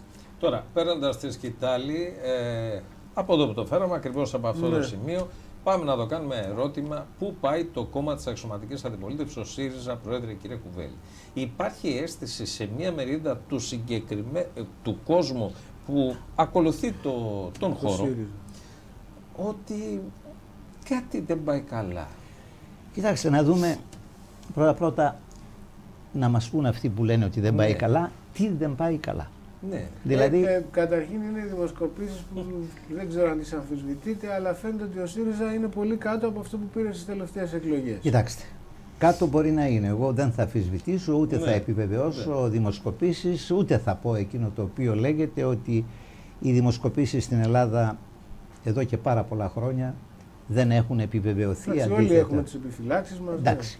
Ναι. Εκείνο το οποίο θα σας πω είναι ότι εμείς πορευόμαστε πάρα πολύ καθαρά και με επιμέρους διαφωνίες, διότι είμαστε ένα κόμμα το οποίο είναι και πολιτασικό, με απόλυτη εσωτερική δημοκρατία προς το συνέδριό μας. Βέβαια πρέπει να σας πω ότι οι αποφάσεις που παίρνονται στο ανώτερο όργανο του Πολιτικού Συμβουλίου σε ποσοστό 95 και πλέον της 199% είναι ομόφωνες. Αύριο ολοκληρώνουμε τη διαδικασία, συμπτωματικά αύριο στις 11 η ώρα, για την ψήφιση των πολιτικών θέσεων. Και ακολουθεί την άλλη εβδομάδα η καταστατική ρύθμιση την οποία κάνουμε για να μπορέσουμε να εκφράσουμε όλο αυτό το πράγμα της ανασυγκρότησης, διότι πλέον είναι ΣΥΡΙΖΑ Προοδευτική Συμμαχία. Και κυρίως θέλουμε να οργανώσουμε τον πολιτικό μας λόγο στοχευμένα σε πολύ συγκεκριμένα ζητήματα, στην οικονομία, στην κοινωνία, στην εξωτερική πολιτική. Πολλά από αυτά τα είπαμε. Και βεβαίως η αντιπολίτευσή μας να είναι στοχευμένη εκεί που αφορά το ζήτημα στην κοινωνία και στην Ελλάδα. Η απόφαση... Κύριε Πρόεδρε, παρακαλώ. Ερχόμαστε έμφαση στον όρο Προοδευτική Συμμαχία. Είναι τύπης ή είναι ουσιαστική? Γιατί αυτό που ακούγεται από πολλές πλευρές είναι μήπως κάτι δεν γίνεται σωστά με τους ανθρώπους που είναι στον ευρύτερο χώρο και θέλουν να συνταχθούν, να συμπορευτούν, να στηρίξουν το ΣΥΡΙΖΑ και δεν βλέπουν αυτή τη συντροφικότητα την οποία θα περίμεναν. Εγώ δεν έχω διαπιστώσει κάτι τέτοιο. Εκείνο που πρέπει να σας πω, κύριε Ραβανέ, και το ανέφερα λίγο πριν, αλλά έχει σχέση και συνάφεια με αυτό που θίγεται, το Πολιτικό Συμβούλιο δεν αποτελείται από στελέχη και μέλη μόνο του ΣΥΡΙΖΑ. Θα σας έλεγα ότι είναι σχεδόν ίσα, για να μην πω και περισσότερα, τα μέλη του Πολιτικού Συμβουλίου που προέρχονται από την διεύρυνση του ΣΥΡΙΖΑ και συγκροτούν, αν θέλετε, το δεύτερο σκέλος που λέγεται Προοδευτική Συμμαχία. Η απόφαση να ζητηθούν εκλογές που ζήτησε ο κύριος Τσίπρας ήταν, ας πούμε, ομόφωνη? Ναι. Ήταν ομόφωνη. Δύο ερωτήματα θέλω να κάνω εγώ. Μπορεί να έχουν ακουστεί, αν να ξανακουστούν, να ακούσουμε την άποψη του Προέδρου του κυρίου Κουβέλη. Είναι καταρχάς ο Τσίπρας η κυρίαρχη προσωπικότητα στο συγκεκριμένο χώρο? Απολύτως, κύριε Ταλαμανά. Απολύτως. Τότε γιατί δεν, αφού είναι η κυρίαρχη προσωπικότητα, γιατί δεν πάει όπως έγινε και με το μικρό κόμμα, δηλαδή γιατί το Κινάλ είναι μικρότερο κόμμα και πήγαν 270.000 και έβγαλαν τον αρχηγό του? Γιατί δεν έγινε διαδικασία, Πρόεδρε, να πάει να ψηφίσει κόσμος? Δεν θα ενίσχυε περισσότερο το κόμμα της αξιωματικής αντιπολίτευσης θα γινόταν μια πιο μαζική διαδικασία με ψήφο. Κύριε Ταλαμάγκα, ο Αλέξης Τσίπρας δεν αμφισβητείται από κανέναν. Και εντός του κόμματος, αλλά και εκτός κόμματος για εκείνους οι οποίοι επιλέγουν στην κάλπη τους τον ΣΥΡΙΖΑ, αλλά δεν είναι μέλη του κόμματος. Το δεύτερο, εμείς 2 φορές είχαμε αποφασίσει την πραγματοποίηση του συνεδρίου, το οποίο αναβάλαμε εξαιτίας της πανδημίας. Να θυμίσω ότι η προπροηγούμενη απόφασή μας ήταν να κάνουμε το συνέδριό μας 24 με 27 Φεβρουαρίου. Αναγκαστήκαμε κάτω από την εξέλιξη της πανδημίας, γιατί θα πάμε για ένα συνέδριο 5.300 συνέδρων, να μεταθέσουμε τον χρόνο και να πάμε στα τέλη Μαρτίου, αρχές Απριλίου, μόνον και εξαιτίας και μόνον της πανδημίας. Δεν έχουμε κανέναν άλλο λόγο. Απόδειξη ότι ολοκληρώνουμε τα προσυνεδριακά μας κείμενα, θα ξεκινήσουν οι προσυνεδριακές διαδικασίες στις οργανώσεις, οι οποίες προσυνεδριακές διαδικασίες δεν θα γίνουν και κλεισμένων των θυρών, με την έννοια ότι θα έχουν και δημοσιότητα, θα έχουν επαφή και με τις κοινωνικές ομάδες, τις κοινωνικές οργανώσεις και θα πορευτούμε με την ευχή και την ελπίδα ότι θα μπορέσουμε να πραγματοποιήσουμε το συνέδριό μας στα τέλη Μαρτίου. Αντιλαμβάνομαι το ερώτημα. Και αν η επιδημία δεν το επιτρέψει, τότε θα πάμε στην αναζήτηση ενός συνεδρίου υβριδικού, όπως το ονομάσαμε, δηλαδή και η τεχνολογία παρούσα και όπου είναι δυνατόν διαζώσεις, να υπάρχει και αυτή η παρουσία. Πάντως σε κάθε περίπτωση θα γίνει. Θα γίνει. Θα κλείσει. Μα το θέλουμε να γίνει. Και το θέλουμε να γίνει διότι είναι μια εκκρεμότητα. Πρώτα και κύρια για μας, για τη λειτουργία του κόμματος. Πάμε πια και 3ο χρόνο από τις εκλογές. Βέβαια. Σας λέω, είναι η 3η φορά. Τις 2 ήταν αναβολή. Τώρα ήταν μια μικρή μετάθεση ενός μηνός. Και θα πάμε σε συνέδριο. Πρέπει να γίνει το συνέδριο. Μάλιστα. Και πρέπει να γίνει το συνέδριο όχι μόνο για να επιβεβαιώσει την εμπιστοσύνη του, η οποία δεν αμφισβητείται, αυτή η εμπιστοσύνη προς τον πρόεδρό του, τον Αλέξη Τσίπρα, αλλά κυρίως να οργανώσουμε, να συσπυρώσουμε τις δυνάμεις μας και να μπορέσουμε να έχουμε μεγαλύτερη διεισδυτικότητα με νέα ορμή μες στην ελληνική κοινωνία. Μάλιστα. Εκλογές πότε βλέπετε? Η εκτίμησή μου, πάντα για εκτιμήσεις μιλάω, ότι ο κύριος Μητσοτάκης δεν έχει κανένα λόγο να κάνει τις εκλογές μας το 2022. Αντίθετα έχει λόγους να μην το κάνει. Διότι έχει μια κακώς εξελισσόμενη πανδημία, με όλες τις ανεπάρκειες, τις αντιφατικότητες, τις επιλεγμένα λάθος κινήσεις. Δεύτερο, χρήματα φαίνεται ότι δεν έχει. Αν λάβω υπόψη μου ότι ο κρατικός προϋπολογισμός έχει πρωτογενές έλλειμμα της τάξης των 10 δις και κάτι, πώς θα πάει στις εκλογές? Άρα στο τέλος λέτε. Θα πάει στις εκλογές από την ώρα που θα έχει και την δυνατότητα κατά τα ιωθώτα, η λέξη παρακαλώ σε εισαγωγικά, να κάνει και κάποιες προεκλογικού χαρακτήρα παροχές. Αν βλέπει ότι η κατάσταση οδεύει προς το χειρότερο, αν οι προβλέψεις για το 23 θα είναι εγκλωβισμένος τότε και θα εξαντλήσει την τετραετία. Μάλιστα. Κατά την εκτίμησή μου. Άρα, Βανέ. Υπ' αυτή την έννοια, γιατί θέτεται το θέμα των εκλογών μετά και την ανάγκη πολιτικής αλλαγής, από την έννοια ότι αυτός πάει και να εξαντλήσει, έχει ένα στρατηγικό σχέδιο να εξαντλήσει την τετραετία. Αυτό αφορά εν μέσω πανδημίας, Πρόεδρε. Αυτό αφορά το στρατηγικό σχέδιο του κυρίου Μητσοτάκη. Το δικό μας σχέδιο είναι μπροστά στα διέξοδα που έχουν καταγραφεί και στις ζημιές που παθαίνει η χώρα και η ελληνική κοινωνία, να φύγει από την κυβέρνηση. Πρέπει να φύγουν. Και πρέπει να Υπάρχει φύγουν. όμως, μήπως όμως, θέλοντας να προλάβει την όποια ανάκαμψη του ΣΥΡΙΖΑ, έχετε ολοκληρώσει το συνέδριό σας. Προχωράει η διαδικασία της διεύρυνσης του μετασχηματισμού. Το κίνημα αλλαγής ενδεχομένως να πάει λίγο καλύτερα. Μήπως είναι τελείως διαφορετικές οι συνθήκες στο επόμενο διάστημα για τον κύριο Μητσοτάκη και θέλει να προλάβει και μια αρνητική εξέλιξη στην οικονομία, αλλά και την ανασύνταξη, την πραγματική ανασύνταξη και ουσιαστική του ΣΥΡΙΖΑ? Κοιτάξτε, ο κύριος Μητσοτάκης, μπορώ να ερμηνεύω και να αξιολογώ, κάνει στάθμιση των μεγεθών. Ποιο είναι το μέγεθος που θα του επιτρέψει να κάνει με προσδοκία να κερδίσει τις εκλογές? Ποιο είναι αυτό το μέγεθος? Είναι η οικονομία, είναι η κατάσταση της αντιπολίτευσης, η οποία κατά τη γνώμη μου είναι καλή η αντιπολίτευση. Και βεβαίως κάποιοι υπελόγιζαν από τη Νέα Δημοκρατία ότι οι ανανεώσεις στον χώρο του Κινάλ, Πασόκ Κινάλ, θα λειτουργήσει ως ανταγωνιστικός πόλος, πολιτικός πόλος προς τον ΣΥΡΙΖΑ. Τώρα έχει αρχίσει η κυβέρνηση και ανησυχεί, διότι το Κινάλ μπορεί να λειτουργήσει ανταγωνιστικά και προς τη Νέα Δημοκρατία. Και προς τη Νέα Δημοκρατία, κύριε Αργυρέ. Ναι. Εγώ απλά σας ρώτησα πριν, γιατί άκουσα ότι ενώ ο Αλέξης Τσίπρας είχε ζητήσει εκλογές, στο Πολιτικό Συμβούλιο κάποιοι είπαν να πάμε πάλι σε μια πιο ήπια θέση, να ζητήσουμε Συμβούλιο Πολιτικών Αρχηγών κτλ. Και ότι ο Αλέξης Τσίπρας τους απάντησε ότι από τη στιγμή που εγώ ζητάω εκλογές δεν μπορεί να πάμε τώρα ένα βήμα πίσω και να μιλάμε. Έγινε αυτό έτσι, πώς έγινε? Όχι, δεν έγινε έτσι. Ναι. Οι εκλογές ως αίτημα και πολιτική διεκδίκηση από την πλευρά του ΣΥΡΙΖΑ προϋπήρξε. Στο Πολιτικό Συμβούλιο, το οποίο συνεδρίασε κάποιες μέρες μετά, πράγματι ακούστηκε η άποψη ότι μήπως θα έπρεπε ο πρόεδρος του ΣΥΡΙΖΑ να ζητήσει Συμβούλιο Πολιτικών Αρχηγών. Ναι. Εγώ να σας πω ευθέως, επειδή δεν κρύβω τίποτα, ήμουν αντίθετος σε αυτό. Πρώτον, διότι το Συμβούλιο Πολιτικών Αρχηγών έχει ζητηθεί 2 φορές στο παρελθόν και δεν έγινε δεκτό το αίτημα. Και δεν είχε κανένα λόγο, με δεδομένη τη συμπεριφορά του κυρίου Μητσοτάκη, της κυβέρνησης του, να ζητήσει Συμβούλιο Πολιτικών Αρχηγών ο Τσίπρας υπό την πρόεδρο της Δημοκρατίας. Αλλά σε καμία περίπτωση το ένα θέμα δεν συνδυάστηκε με το άλλο. Δηλαδή, δεν υπήρξε ο λόγος για το Πολιτικό Συμβούλιο ως λόγος ανέρεσης του αιτήματος και της πολιτικής διεκδίκησης να πάει η χώρα σε εκλογές. Ήταν 2 διαφορετικά πράγματα. Να ρωτήσω κάτι άλλο, κάτι που λέει πολλοί κόσμος και το λένε κυρίως αυτοί που θεωρούν ότι η αντιπολίτευση του ΣΥΡΙΖΑ είναι υποτονική. Λένε δηλαδή μήπως τελικά ο Τσίπρας δεν θέλει αυτή τη στιγμή καν να γίνει πρωθυπουργός, θα έχει μια χώρα πληγωμένη, μια οικονομία που έχει τα προβλήματά της, έναν επίτροπο που τον έχει διορίσει η Νέα Δημοκρατία, μια πρόεδρο της Δημοκρατίας που δεν νομίζω ότι είναι τόσο φιλική απέναντί του, μια δικαιοσύνη που είδαμε τι έγινε πριν φύγει, όταν έφευγε ο Προκόπης Παυλόπουλος.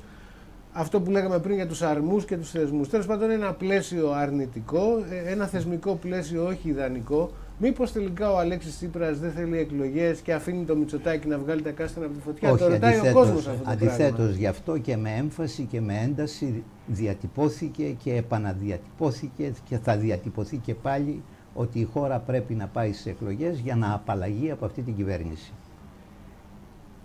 Όχι μόνο ο Αλέξης Τσίπρας, αλλά ολόκληρη η δύναμη του συνασπισμού, όπως αυτή εκφράζεται από την Κεντρική του Επιτροπή, τα πολιτικά του συμβούλια, υπηρετεί την λογική και την πολιτική επιλογή της κυβερνώσας αριστεράς. Οι δυσκολίες αναμφισβήτητα θα υπάρχουν, διότι η κυβέρνηση Προοδευτική Συμμαχία, ΣΥΡΙΖΑ Προοδευτική Συμμαχία ή η προοδευτική διακυβέρνηση, στη βάση και της συγκεκριμένης πολιτικής πρότασης που έχουμε κάνει για συνεργατική προοδευτική κυβέρνηση, μετά την απλή αναλογική, θα είναι μια κυβέρνηση με απόλυτη επίγνωση των δυσκολιών και των συνθήκων που θα βρεθούν μπροστά, παραλαμβάνοντας, αν θέλετε, όλη αυτή την κατάσταση η οποία μέσα στα 2-2,5 χρόνια έχει δημιουργηθεί. Αλλά σε καμία περίπτωση αυτό το στοιχείο δεν υπάρχει ούτε άμεσα, ούτε έμεσα, ούτε εμφυλοχωρεί στην οποιαδήποτε πολιτική μας σκέψη ότι θα ήταν καλύτερο να μην είμαστε στην κυβέρνηση. Η κατάρρευση του συνασπισμού στην Πορτογαλία σας ανησυχεί? Γιατί ήταν ένα επιχείρημα ότι αριστερά, κομμουνιστές, μπλοκ, σοσιαλιστές μπορούν να συνεργαστούν. Είδαμε να μην ψηφίσετε ο προϋπολογισμός. Έχουν τώρα σε 12-13 μέρες, πότε 30 Ιανουαρίου έχουν εκλογές στην Πορτογαλία και λένε ότι μάλλον δεν θα συνεργαστούν ξανά. Αυτό σας ανησυχεί κάπως? Δεν έχετε πια το παράδειγμα προς μίμηση? Δεν μας ανησυχεί με ποια έννοια ότι το βλέπουμε, δεν το θέλαμε να υπάρξει αυτό, δεν μας ευχαριστεί, αλλά δεν μας δημιουργεί και καμία ανησυχία με την έννοια ότι αναλογίες πολιτικού χαρακτήρα και πολιτικών συσχετισμών είναι διαφορετικές από χώρα σε κάθε χώρα. Διότι είναι μια άλλη συζήτηση, αν δούμε πώς συγκροτήθηκε αυτή η συμμαχία στην Πορτογαλία, θα διαπιστώσουμε ότι εμφυλοχωρούσε πάντοτε ένα τέτοιο στοιχείο ως απειλή. Άρη, θα κάνεις τελευταία ερώτηση στον Πρόεδρο ή να... Διπλή ερώτηση. Διπλή ερώτηση, γιατί είπε ο κύριος Πρόεδρος την επόμενη μέρα για τη διακυβέρνηση. Πάμε σε διπλές εκλογές επί της ουσίας? Εννοείται επαναληπτικές εκλογές? Επαναληπτικές, ναι. Κοιτάξτε, εάν η πρώτη εκλογική αναμέτρηση που θα γίνει μετά την ψήφιση του νόμου της απλής αναλογικής εννοώ, δεν δώσει καρπούς, δεν προκύψει κυβέρνηση, τότε η χώρα θα πάει σε άλλες εκλογές. Ποιος είναι ο πιο πιθανός σύμμαχος του ΣΥΡΙΖΑ σε ένα σενάριο προοδευτικής διακυβέρνησης? Γιατί εδώ υπάρχουν αρνήσεις και από τον Περισσό και από το κίνημα αλλαγής και από ό,τι φαίνεται και από τον κύριο Βαρουφάκη. Ποιος είναι ο δυνάμεις σύμμαχος του ΣΥΡΙΖΑ? Μπορεί να είναι δυνάμεις? Ήδη αναφέρατε τις δυνάμεις στις οποίες απευθυνόμαστε. Αλλά θα σας έλεγα, κύριε Ραβανέ, πρώτον, ποτέ μιλές ποτέ. στη βάση των ειδικών συνθήκων που κάθε φορά προκύπτουν. Και με τη Νέα Δημοκρατία, Πρόεδρε. Όχι. Και των αναγκαιοτήτων. Ποτέ. Όχι, είναι το ποτέ μη λες ποτέ στη βάση της συγκεκριμένης οριοθέτησης που έκανα λίγο πριν. Επομένως, το ίδιο το εκλογικό αποτέλεσμα, κύριε Ραβανέ, θα διαμορφώσει και τις πολιτικές επιλογές των δυνάμεων στις οποίες αναφερθήκατε για την συγκρότηση μιας προοδευτικής συνεργατικής κυβέρνησης. Γι' αυτό οι εκλογές πάντα καταγράφουν με εξαιρετικά ιδιαίτερο τρόπο στη βάση του εκλογικού αποτελέσματος και τις πολιτικές επιλογές των κομμάτων. Μάλιστα. Και εγώ θέλω να σας ρωτήσω κάτι τελευταίο, δεν ξέρω αν θέλει ο Κώστας και με αυτό να κλείσουμε. Μήπως το συνέδριο φέρει νέα εσωστρέφεια? Θα αναφέρω ένα παράδειγμα. Δηλαδή, πρέπει να γίνει και εσωτερικά μια αυτοκριτική και στον χώρο του ΣΥΡΙΖΑ. Να αναφέρω ένα παράδειγμα. Βγαίνουν ανακοινώσεις, υπάρχουν θέσεις στη μεγάλη πλειοψηφία και των μέσων μαζικής ενημέρωσης, δεν περνάνε. Άρα προφανώς, αν το δούμε από όποιο πρίσμα και να το δούμε, μπορεί να έχουν γίνει και κάποια λάθη. Αυτή η αυτοκριτική, αν γίνει, Πρόεδρε, θα γίνει στο συνέδριο, και αν γίνει στο συνέδριο, μήπως φέρει νέα εσωστρέφεια? Κοιτάξτε, εγώ πρώτα θα σημειώσω κάτι που είπατε, απλώς με έναν αστερίσκο, δεν θα πω τίποτε. Το αν περνάνε ή δεν περνάνε οι ανακοινώσεις στον τύπο, είναι ένα ιδιαίτερο ζήτημα, γιατί δεν περνάνε. Και περνάνε σε μικρότερο αριθμό εντύπων ή ηλεκτρονικού τύπου και όλα τα σχετικά. Το δεύτερο, δεν υπάρχει καταλληλότερος χώρος το να κάνεις την αυτοκριτική σου, την κριτική σου, να αναγνωρίσεις και λάθη που έχεις κάνει από το συνέδριο. Είναι ο καταλληλότερος χώρος. Πολύ δε περισσότερο όταν το συνέδριο δεν θα γίνει και κλεισμένο των θυρών, θα είναι με ανοιχτές και τις πόρτες και τα παράθυρα. Απλά βάλατε και μια πρωταπριλιά. Και θα κλείσει, Σάρη. Η πρωταπριλιά δεν είναι η καταληκτική, κύριε. Είναι ενδιάμεση. Ωραία, Άρη. Και το χώρο της αξιωματικής αντιπολίτευσης στους διεπιστευμένους συντάκτες. Επειδή πολλές φορές λέγεται και ακούγεται από πολλές πλευρές, αν δεν έχει γίνει αυτοκριτική. Νομίζω είναι λάθος αυτό. Υπό ποια έννοια? 20 χρόνια πολιτικός συντάκτης δεν έχω δει τόσο εμπεριστατωμένο κείμενο όσο το κείμενο Δραγασάκη, Μπαλτά και Δρίτσα. Το οποίο πραγματικά δεν συζητήθηκε στις οργανώσεις όπως έπρεπε. Αυτό στο πολιτικό συμβούλιο. Άλλο να αποτυπωθεί. Ο κύριος Ραβανός αναφέρεται σε μία απόφαση και της Κεντρικής μας Επιτροπής και του Πολιτικού Συμβουλίου, που κατέγραφε, αναγνώριζε ποια λάθη έγινε και έκανε και την αυτοκριτική στο επίπεδο και στο πεδίο ακόμη και των αδυναμιών, των παραλήψεων και των ελλείψεων. Και έχει δίκιο ο κύριος Ραβανός, εξ όσων γνωρίζω και νομίζω γνωρίζω καλά, δεν υπάρχει στην πολιτική ιστορία, τουλάχιστον την ελληνική, να έχουμε έναν απολογισμό προς την ελληνική κοινωνία, τι κάναμε καλά και τι δεν κάναμε καλά. Μάλιστα. Λοιπόν, κάπου εδώ ολοκληρώσαμε για αυτή την ενότητα. Να ευχαριστήσουμε τον πρόεδρο τον Φώτη Κουβέλη. Θα έχουμε δυνατότητα, πρόεδρε, να τα ξαναπούμε. Ευχαριστώ πολύ. Πριν το συνέδριο, εννοείται. Μέχρι τώρα θα έχουμε πολλά θέματα. Και νομίζω ότι η πορεία μέχρι το συνέδριο, που δεν αφορά αυτή η πορεία μόνο το συνέδριο του ΣΥΡΙΖΑ Προοδευτική Συμμαχία, αλλά η γενικότερη πορεία των πολιτικών πραγμάτων, δεν θα μας αφήσει να πέσουμε σε ρουτίνα. Μάλιστα. Λοιπόν, να ευχαριστήσουμε και τον Άρη τον Ραβανό. Καλησπέρα, Άρη. Καλή συνέχεια. Ή στο Επανειδήν. Λοιπόν, θα πάμε στο διάλειμμα να πάμε, κύριε Πυρσή, με το γράφιτι και θα επανέλθουμε με τον Κώστα τον Αργυρό.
Λοιπόν, επανήλθαμε με τον αγαπητό τον Κώστα τον Αργυρό και εκλεκτό συνάδελφο και έχουμε μαζί μας εκλεκτή προσωπικότητα, φίλος παλαιόθεν για τις εκπομπές μας και για τα δημοσιογραφικά μας βήματα. Λοιπόν, Ιμπραήμ Μουσλίμ, τον γιατρό, τον καρδιολόγο, τον επικεφαλής του Κόμματος Δημοκρατικής Ένωσης των Κούρδων της Συρίας. Το λέμε έτσι, γιατρέ, για να το καταλαβαίνει και ο κόσμος. Λοιπόν, θα κάνουμε... Καλησπέρα. Και καλή χρονιά να έχουμε. Λοιπόν, να πούμε ότι όποιος μπαίνει για αυτή τη συγκεκριμένη παραγωγή κάνει. Σήμερα είχαμε και τον γιατρό εδώ, επέβλεψε όλη τη διαδικασία, τα rapid test, όλα αρνητικά, έτσι δεν είναι. Και δείξτε, κύριε Μπιρσίμ, και το μηχάνημα, το οποίο είναι εξειδικευμένο και για τον κορονοϊό. Όταν είναι κόκκινο, θα έχουμε φύγει εμείς από εδώ, θα τρέχουμε. Τώρα είναι πράσινο, είναι μια χαρά. Λοιπόν.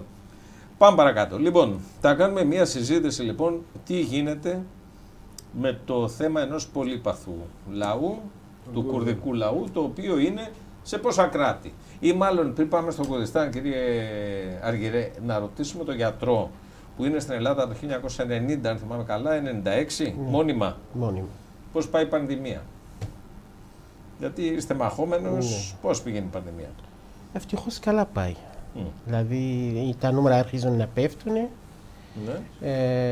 Φαίνεται το όμικρον θα δώσει τέλος στην πανδημία και θα μετατρέπει από πανδημία σε έντιμη κατάσταση.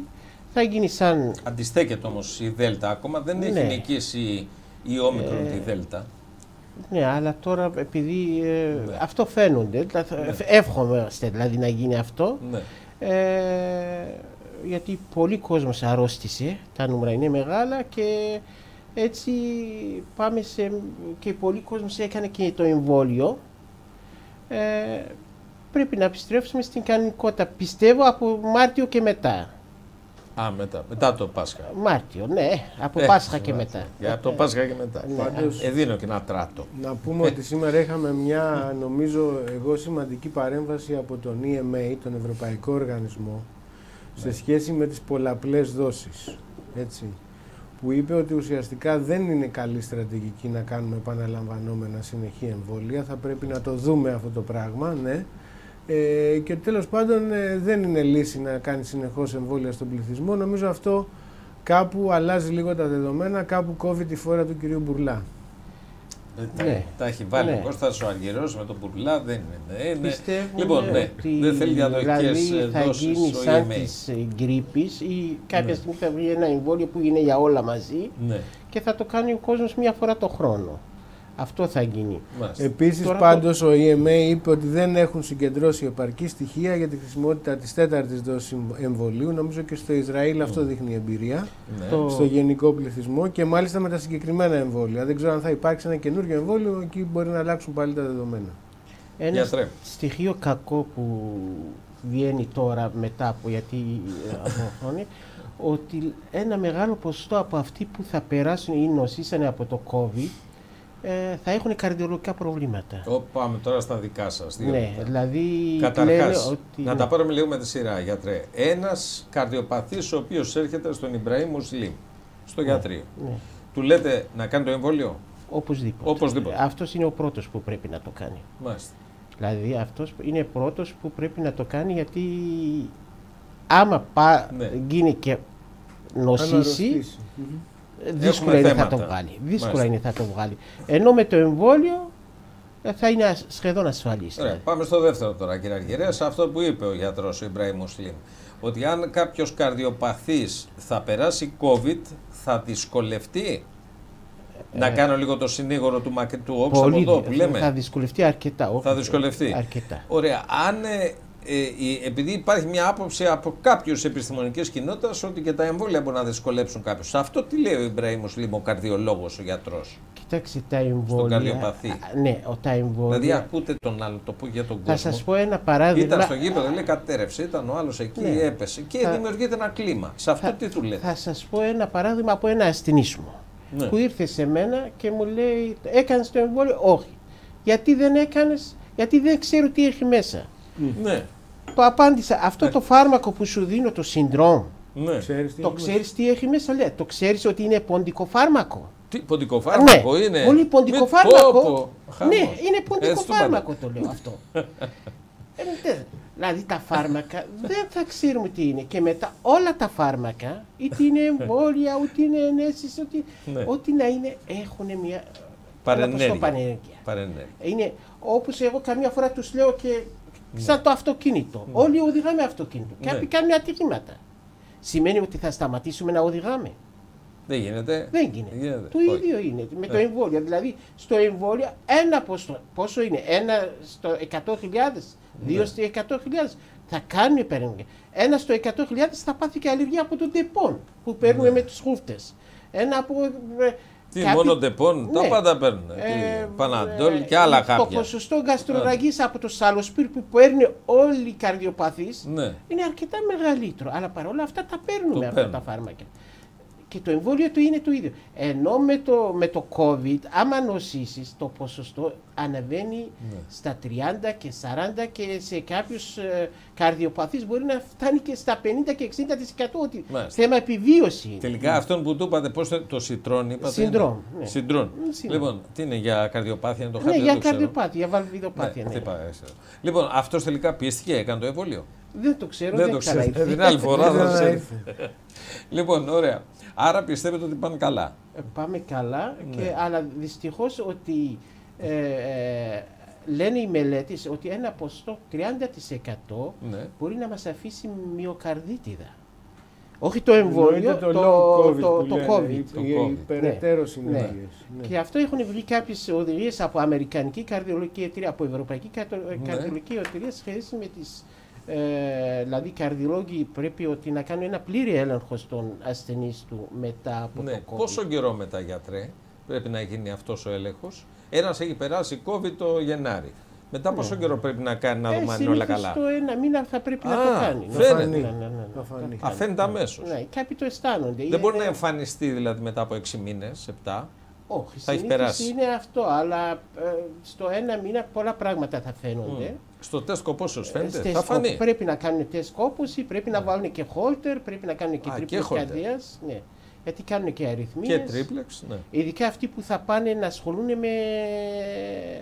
Να γυμνάζουν οι αθλήματα. Οι γυμναστές, αυτοί που καταπονούν την καρδιά. Αυτοί οπωσδήποτε. Δηλαδή πρέπει να κάνουν όλο το έλεγχο πριν να ξεκινήσουν την δραστηριότητά τους. Μάλιστα. Ανεξάρτητα αν έχουν νοσήσει από όμικρον, δέλτα, αλφα. Όχι, αυτό δεν παίζει.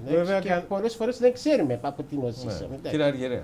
Ναι, όχι, απλά θέλω να πω ότι κανονικά όποιος πάει να αθληθεί, κανονικά θα πρέπει να έχει κάνει κάποιες καρδιολογικές εξετάσεις έτσι κι αλλιώς. Τώρα ένας λόγος παραπάνω με τον COVID. Έτσι. Ναι, αλλά ένα παιδάκι ή ένα νέο παιδί που θα είναι 18 χρονών ή 20 χρονών όταν έρχεται στο καρδιολόγο, ο καρδιολόγος θα το βγάλει ένα καρδιογράφημα και θα το ακούσει και θα του δώσει το χάρτη. Ενώ τώρα δεν πρέπει να γίνει μόνο αυτό, πρέπει να γίνει και οργανωμένος έλεγχος. Και τεσκόπωση και χώρο. Και στο νεαρό. Και στο νεαρό, ναι, βεβαίως. Για να πάει να κάνει αθλητική δραστηριότητα, βεβαίως. Μάλιστα. Είδες, είναι κάτι το οποίο κάποια στιγμή θα πρέπει να το αντιμετωπίσουμε στην πορεία. Ναι, γιατί έχουμε δει. Και εν ώψη της νέας χρονιάς. Είναι αυτά τα περιστατικά που σου έχουμε λέω, δει και αθλητές και νέα παιδιά να καταραίουν μέσα σε γήπεδα. Έχουμε δει τέτοια περιστατικά. Έτσι. Πρέπει, νομίζω, είναι βασικό. Κοιτάξτε, γενικά πολύ καλά έκανε το Υπουργείο Υγείας πριν πέρσι ή προπέρσι, όταν έβγαλε την οδηγία ότι για αυτά μόνο υπογράφει ο καρδιολόγος. Για να δώσει χαρτί αθλητισμό στα παιδιά και στους αθλητές. Γιατί μέχρι τότε γινόταν λίγο ήταν ακριβώς. Τώρα όλοι πάνε στο καρδιολόγο και ο καρδιολόγος επειδή είναι εξειδικευμένος σε αυτό το τομέα, είναι δικό του τομέα και μπορεί, περιμένει τι μπορεί να συμβαίνει από αυτά. Περισσότεροι συνάδελφοι καρδιολόγοι τώρα κάνουν το έλεγχο που πρέπει στα παιδιά και στους νέους. Και πιστεύω αυτό θα βελτιώσει αρκετά και θα βρούμε αρκετά παιδάκια και αυτά που θα μπορούσαν, άμα πάνε στο αθλητισμό, θα είχαν πρόβλημα, ενώ μπορείς να τους σώσει τη ζωή. Μάλιστα. Λοιπόν, ναι. πάμε. Όχι, απλά ήθελα να ρωτήσω την εικόνα εκεί στις περιοχές, τι γίνεται με την πανδημία, στο Κουρδιστάν δηλαδή. Για να πάμε σιγά σιγά. Πείτε την πανδημία και μετά για να πάμε στα θέματα του Κουρδιστάν, όχι. Να το ξεκινήσουμε κάπως διαφορετικά, για να αλλάξουμε θέμα και να πάμε να δούμε το κουρδικό ζήτημα. Ευρύτερα. Βάλτε, κύριε Μπιρσίμ, ένα από τα θέματα ξεχωριστά, δεν είναι ανάλαφρο αυτό, διότι πρέπει να προσέχουμε, να βάλουμε 2-3 για τη σημερινή ημέρα. Αγωνιστικό αυτοκίνητο, δεν άφησε μπάρα για μπάρα. Βέβαια αυτό το αυτοκίνητο, αν γίνει και αγωνιστικό, είναι 150, βάλε που του κάνουν και τις αλλαγές, είναι πανάκριβο. Κοίτα, κύριε Αργυρέ, θα κοιτάξει και ο Ιμπραήμ Μουσλίμ, ο γιατρός, το χάσε τον έλεγχο, όταν το έχουμε να το δώσουμε 2 φορές να το δούμε. Πάμε να το δούμε.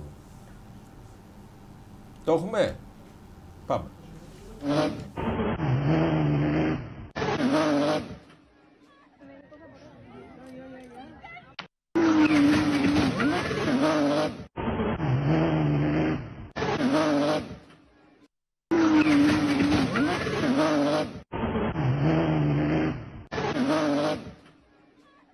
Που είχαμε για την κηδεία του άνθρωπου που σκοτώθηκε στο τροχαίο με τη Ferrari, πρέπει να προσέχουμε πώς οδηγούμε και ειδικά τη μεγάλη ταχύτητα. Εδώ το αυτοκίνητο ήταν αγωνιστικό, έφυγε το οδηγού, εντάξει, αλλά και δεν να πρέπει ξέρουν να αυτοί που βγαίνουν στους δρόμους ότι δεν κάνουν αγώνες. Και δεν κάνουμε αγώνες και δεν κάνουμε αγώνα στους δρόμους. Λοιπόν, ωραία, πάμε να δείξουμε άλλο ένα θέμα, να δείξουμε τους Κίνα κρεμαστή κήπη της Βαβυλώνας. Κοιτάξτε ένα project και μετά θα πάμε με τον Ιμπραήμ Μουσλίμ να τα κουβεντιάσουμε όλα. Πάμε να δούμε το project με μουσικούλα. Κοιτάξτε, ωραίο.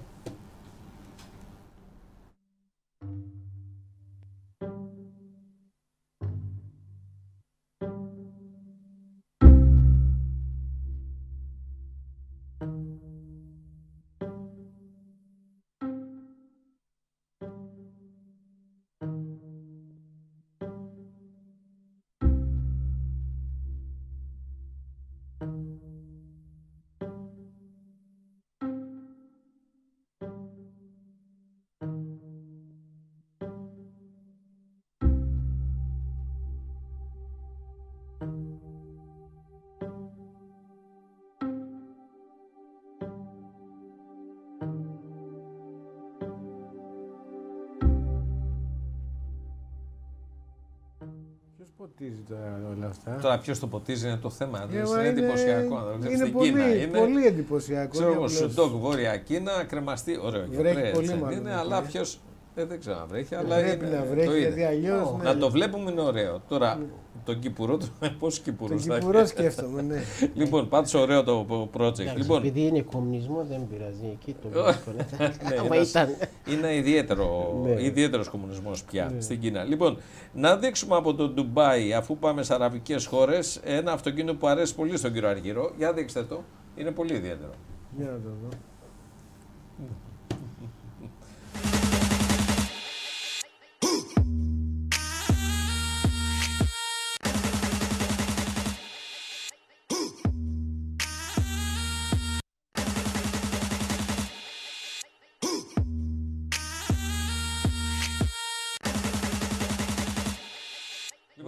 Έχω δει και σε ευρωπαϊκές πόλεις. Στο Ντουμπάι είναι αυτό. Ναι, έχω δει και σε ευρωπαϊκές έτσι. Στην Αμερική έχω δει τα μεγάλα. Αλλά συνήθως έχουν τα αφημέτα τζάμ για να μην βλέπεις τι παίζει μέσα. Ναι, αλλά αυτό για σκέψου να πηγαίνεις στη δουλειά με αυτό. Αυτό θέλει να βλέπει μάλλον, να φαίνεται ότι είσαι. Αυτό είναι να το δείξουν. Στο Ντουμπάι, από το Ντουμπάι είναι.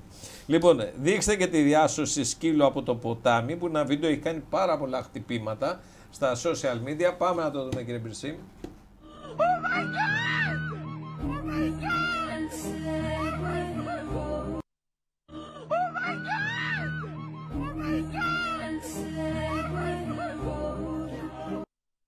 Λοιπόν, το ένστικτο. Το ένστικτο και πώς έπιασε το δάγκωσε το πανί και πώς έκανε τα πόδια, τα χέρια, τα πόδια. Ναι.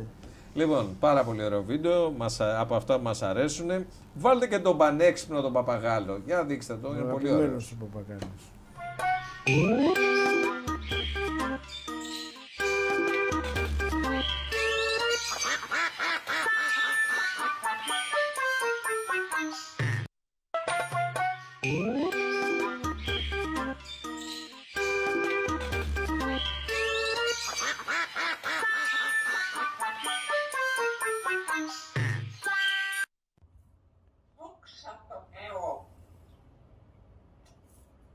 Δόξα τω Θεώ. Δόξα τω Θεώ. Λοιπόν, αυτό το άλλο είναι τους αρέσει απ' έξω, αρέσει το κοντρόλ και βάζουν συνέχεια. Είναι ο Παπαγάλος του Θεού, τους αρέσει, είναι ο γνωστός. Ο Παπαγάλος του Θεού ή του Λίντνερ είναι, γιατί σε λίγο θα το βάλεις στα γερμανικά. Είναι ο Παπαγάλος της αποταμίευσης. Της αποταμίευσης του Λίντνερ το πας αμέσως. Λοιπόν, ωραία, το άλλο θα το δείξουμε μετά. Λοιπόν, πάμε γιατρέ τώρα, Εμπραήμ Μουσλίμ και αγαπητέ Πρόεδρε, να δούμε το κουρδικό ζήτημα. Την κατάσταση. Ρώτησε ο Κώστας ο Αργυρός, πες το πάλι. Ναι, όχι. Εγώ καταρχήν, μιας και έχω διαβάσει κατά καιρούς ότι εντάξει, δεν είναι μόνο το Κουρδιστάν, αλλά προφανώς είναι και οι περιοχές εκεί, πολύπαθες περιοχές, όπου δεν φτάνουν εμβόλια, δεν υπάρχουν πάντα οι καλύτερες συνθήκες περίθαλψης για ανθρώπους που αρρωσταίνουν. Και γι' αυτό ήθελα να ρωτήσω αν έχετε μια εικόνα τι συμβαίνει εκεί στις περιοχές αυτές με το COVID, αν έχουμε πολλά θύματα, περισσότερα από ό,τι σε άλλες περιοχές, και αν έχουν φτάσει εμβόλια εκεί για τον κόσμο. Πολύ λίγα πράγματα. Γενικά η κατάσταση στην υγεία είναι, σε αυτές τις περιοχές είναι αρκετά σε βασική επίπεδο. Υποβαθμισμένη. Φάρμακα δεν υπάρχουν, νοσοκομεία δομές δεν υπάρχουν, γιατροί δεν υπάρχουν, δηλαδή υλικό νοσηλευτικό, νοσοκομιακό δεν υπάρχουν, εργαλεία δεν υπάρχουν, μηχανήματα δεν υπάρχουν, δηλαδή είναι πολλά τα έλλειψη. Δηλαδή, πάνω από αυτό ήρθε το COVID, επειδή και οι συνθήκες εκεί, οι κοινωνικές είναι αρκετά διαφορετικές, δηλαδή σε ένα σπίτι που είναι 100 τετραγωνικά μπορεί να ζήσουν 10 άτομα. Δηλαδή, και η επαφή είναι πολύ, δηλαδή καθημερινή είναι και έρχονται και επισκέψεις σπίτια και αυτά. Πολλές φορές αυτά τα μέτρα, παρόλα που προσπαθήσαν όλοι να το κάνουν, αλλά δεν δίνανε αποτελέσματα. Άρα παρόλα αυτά δεν καταγράφονται σωστά τα νούμερα και πολλές φορές δεν καταγράφονται. Πάντως στοιχεία για εμβολιασμούς έχετε στην περιοχή? Στοιχεία όχι, αλλά έχουν έρθει λίγες εμβόλια στη Συρία, στο Κουρδιστάν, στο Ιράκ. Ναι. Στο Ιρακινό Κουρδιστάν και είναι. Στη Βόρεια Συρία, αρκετά στην περιοχή λίγα. της Ροζάβα δηλαδή. Δυστυχώς και εκεί αυτή η δυσφήμιση, να πούμε, για το εμβόλιο ή αυτό το... Ναι. Η αμφισβήτηση. Συνδέεται και με το μορφωτικό επίπεδο. Ναι, που και πολλές εκεί φορές έχει δηλαδή φτάσει σε... Δηλαδή και εκεί, δηλαδή εγώ με όσους έχω συζητήσει, ακόμα και με μέλη την οικογένεια μου, ας πούμε, αφού λένε ότι κακό κάνει το εμβόλιο. Φοβούνται. Αυτή. Έχει φτάσει αυτό δηλαδή, κάποιοι το κάνανε, κάποιοι το αλλά είναι δύσκολη η κατάσταση γενικά, δηλαδή είναι ένα από τα προβλήματα είναι και COVID δηλαδή. Μάλιστα. Λοιπόν, να πάμε κύριε Αργυρέ, αν συμφωνείτε, να ξεκινήσουμε λίγο από απλά πράγματα. Να μας πει ο γιατρός και πρόεδρος, ο Εμπραήμ Μουσλίμ, είπαμε ο Εμπραήμ Μουσλίμ είναι επικεφαλής του κόμματος της Δημοκρατικής Ένωσης των Κούρδων της Συρίας στην Ελλάδα πάρα πολλά χρόνια. Καταρχάς, όταν λέμε κουρδικό λαό, σε ποιες χώρες εκτείνεται και για πόσα εκατομμύρια μιλάμε? Κοιτάξτε, μιλάμε για το Κουρδιστάν που είναι μια γεωγραφική περιοχή που χωρίζεται, το έχουν χωρίσει σε 4 κομμάτια. Το μεγαλύτερο κομμάτι, πάνω από 50%, το έχουν παραχωρήσει στη Τουρκία με το συνθήκη Sykes-Picot που μεταξύ Γάλλων και Άγγλων 1916 Βρυτανών. Το μικρότερο κομμάτι το έχει πάρει το Ιράν και άλλο ένα μικρότερο Ιράκ και το πιο μικρό στη Συρία. Αλλά αυτές οι περιοχές έχουν μοιραστεί με χάρακα, δηλαδή δεν είναι ούτε ο κόσμος... Όπως έγινε σε όλη την ευρύτερη νομίζω Μέση Ανατολή, έτσι οι οικογένειες μένανε από δύο πλευρές τη γραμμή. Δηλαδή εμείς στην περιοχή μας εκεί, εγώ είμαι από την Κόμπανη, τα σύνορα από ήταν... Από το Κομπάνι, στην περιοχή της Ροζάβα που είναι στη Βόρεια Συρία. Σύνορα με την Τουρκία. Ποτέ δεν είχαμε πει, λέγαμε για αυτό σύνορα, λέγαμε τη γραμμή. Τα σύνορα δηλαδή. Ναι, Την γραμμή που σας χωρίσανε. Ακριβώς. Όπως έγινε κάποτε και με το βορειοϊπειρωτικό ελληνισμό, όπου ήταν η γραμμή και ένα χωριό έπεσε μέσα και ένα χωριό πέρασε στα Γιάννενα. Κοίτα, και στην Ευρώπη, σε πολλές χώρες, στην Αυστρία, Ουγγαρία, η Γερμανία, Πολωνία, έτσι, υπάρχουν παντού μετά. Και συνήθως οι γραμμές τραβιόντουσαν μετά από κάποιο πόλεμο. Ναι, αλλά το τραγικό είναι εκεί ότι οι γραμμές εδώ τα είχαν τραβήξει μεταξύ οικογένειες και το πιο τραγικό ότι δεν μπορούσε ένας από την άλλη πλευρά να επισκεφτεί τον άλλο. Είχαν βάλει και νάρκες, κατά το σπίτι, ναρκοπαίδα ήταν. Δηλαδή ήταν και πολύ επικίνδυνα να περάσει. Ναι. Αυτό συνεχίζει και τώρα να είναι έτσι. Ναι. Νάρκα δεν υπάρχουν τώρα, ναρκοπαίδα τα βγάλανε. Ότι έχει μείνει βέβαια στα σύνορα με το Ιρακινό Κουρδιστάν, οι Τούρκοι από πλευρά τους πάλι έχουν βάλει αρκετά νάρκη. Αλλά με τα σύνορα στη Συρία δεν ξέρω άμα τα βγάλουν, γιατί ήταν να τα βγάλουν πριν ή μένανε όπως είναι δηλαδή. Αλλά είχαν δηλαδή αρκετά περίοδο, είχαν όλοι από πλευρά της Τουρκίας, όχι από πλευρά της Συρίας. Από πλευρά της Συρίας δεν υπήρχε τίποτα. Εσείς μεγαλώσατε εκεί. Σαν παιδί έχετε γεννηθήκατε εκεί. Γεννήθηκα εκεί και ήρθατε μέχρι... 90. Ναι. Και μόνιμα το 96 στην Ελλάδα. Ναι. Αν θυμάμαι καλά. Μεγάλωσα, όχι. Μέχρι 8 χρονών ήμουνα στην Κόβανη και μετά λόγω την οικονομική κατάσταση και η ζωή που ήταν δύσκολη στην Κόβανη. Σπουδάσατε εδώ? Όχι, πήγαμε στην Ράκα. Τότε στη Ράκα είχαν φτιάξει η Σοβιετική Ένωση το φράγμα Φράτ. Αυτή η φράγμα έδωσε πολλή δουλειά στον κόσμο και άρχισαν ο κόσμος από όλη τη Συρία να πάνε εκεί. Η Ράκα ήταν μικρή πόλη. Ναι. Και ήρθαν πολλοί και εμείς ήμασταν από αυτή η οικονομική μετανάστευση. Μετέπειτα, όσο ήταν το όσο ήταν το Ισλαμικό κράτος, ο ISIS, η λεγόμενη πρωτεύουσα του Ισλαμικού κράτους. Εκεί σπουδάσατε ιατρική δηλαδή? Όχι στη Ράκα, στην Ιουγκοσλαβία. Στην Ιουγκοσλαβία. Στη Βελιγράδη τέλειωσα. Στο Βελιγράδι. Και μετά ήρθα στην Ελλάδα. Μάλιστα. Άρα έχουμε 4 χώρες, το Ιρακινό Κουρδιστάν, έχουμε τη Βόρεια Τουρκία, Συρία, Ιράν, Ιράκ. Μιλάμε για ένα πληθυσμό περίπου 40 με 50 εκατομμύρια. Ναι. Διασκορπισμένο σε πάρα πολλές σε αυτές τις χώρες. Είναι σε αυτό το μεγαλύτερο κομμάτι στην Τουρκία. Είναι νέο. Δηλαδή αυτές οι περιοχές όλοι είναι Κούρδοι, κουρδικές είναι. Δηλαδή δεν είναι ότι οι Κούρδοι είναι παντού, εκεί είναι. Αλλά υπάρχουν ένα μεγάλο αριθμό προσφύγων που έχουν πάει στην Κωνσταντινούπολη. Ας πούμε στο Κωνσταντινούπολη λένε ότι 1 στους 3 είναι Κούρδος. Δηλαδή 30% Κωνσταντινούπολη είναι. Δηλαδή, και στην Ευρώπη βέβαια υπάρχουν πολλοί Κούρδοι. Η μεγαλύτερη κουρδική πόλη τώρα είναι η Κωνσταντινούπολη. Στην Ευρώπη, στη Γερμανία είναι πολύ. Στην Ευρώπη είναι γενικά στην Γερμανία και στην Βόρεια Ευρώπη, στις σκανδιναβικές χώρες είναι αρκετοί Κούρδοι. Λοιπόν, να πάμε τώρα να δούμε, όσο και ο Αργυρός και εγώ που και λόγω της δουλειάς μας και σαν ξένοι ανταποκριτές έχουμε γυρίσει αυτά τα μέρη, δηλαδή και την Γκαζιαντέ που είναι η νοτιότερη πόλη στην Τουρκία, κουρδική πόλη, στα σύνορα με τη Συρία, αλλά και στις άλλες περιοχές, δηλαδή τα παλιά Άρβιλα που λέγαμε, η Ερμπίλ, σήμερα στο Ιρακινό Κουρδιστάν, που είναι η πρωτεύουσα του Ιρακινού Κουρδιστάν και είναι μια πόλη και μια περιοχή που αναπτύσσεται ραγδαία. Μάλιστα σε λίγα χρόνια μετακομίζουν εκεί όλοι οι μεγάλοι οργανισμοί μηντιακοί στα Άρβιλα, στην Ερμπίλ. Δηλαδή θα δείτε σε λίγο πύργους του BBC, του CNN κλπ, γιατί τον θεωρούν σημαντικό κόμβο. Λοιπόν, να δούμε τώρα, καταρχάς να δούμε την αφορμή. Τι έγινε τις τελευταίες ημέρες. Οι Τούρκοι βομβαρδίζουν ξανά το Κομπάνι, το χωριό σας, την πατρίδα σας. Δεν είναι χωριό, είναι μεγάλη. Είναι... Εντάξει, μεγάλωσε αρκετά. Έχει μεγαλώσει αρκετά. Γιατί βομβαρδίζουν? Γιατί βομβαρδίζουν είναι μια ερώτηση αυτή τώρα. Αλλά το κάνουν συνέχεια. Ειδικά η Κόβανη. Η Κόβανη είναι μια πόλη που νίκησε το ISIS.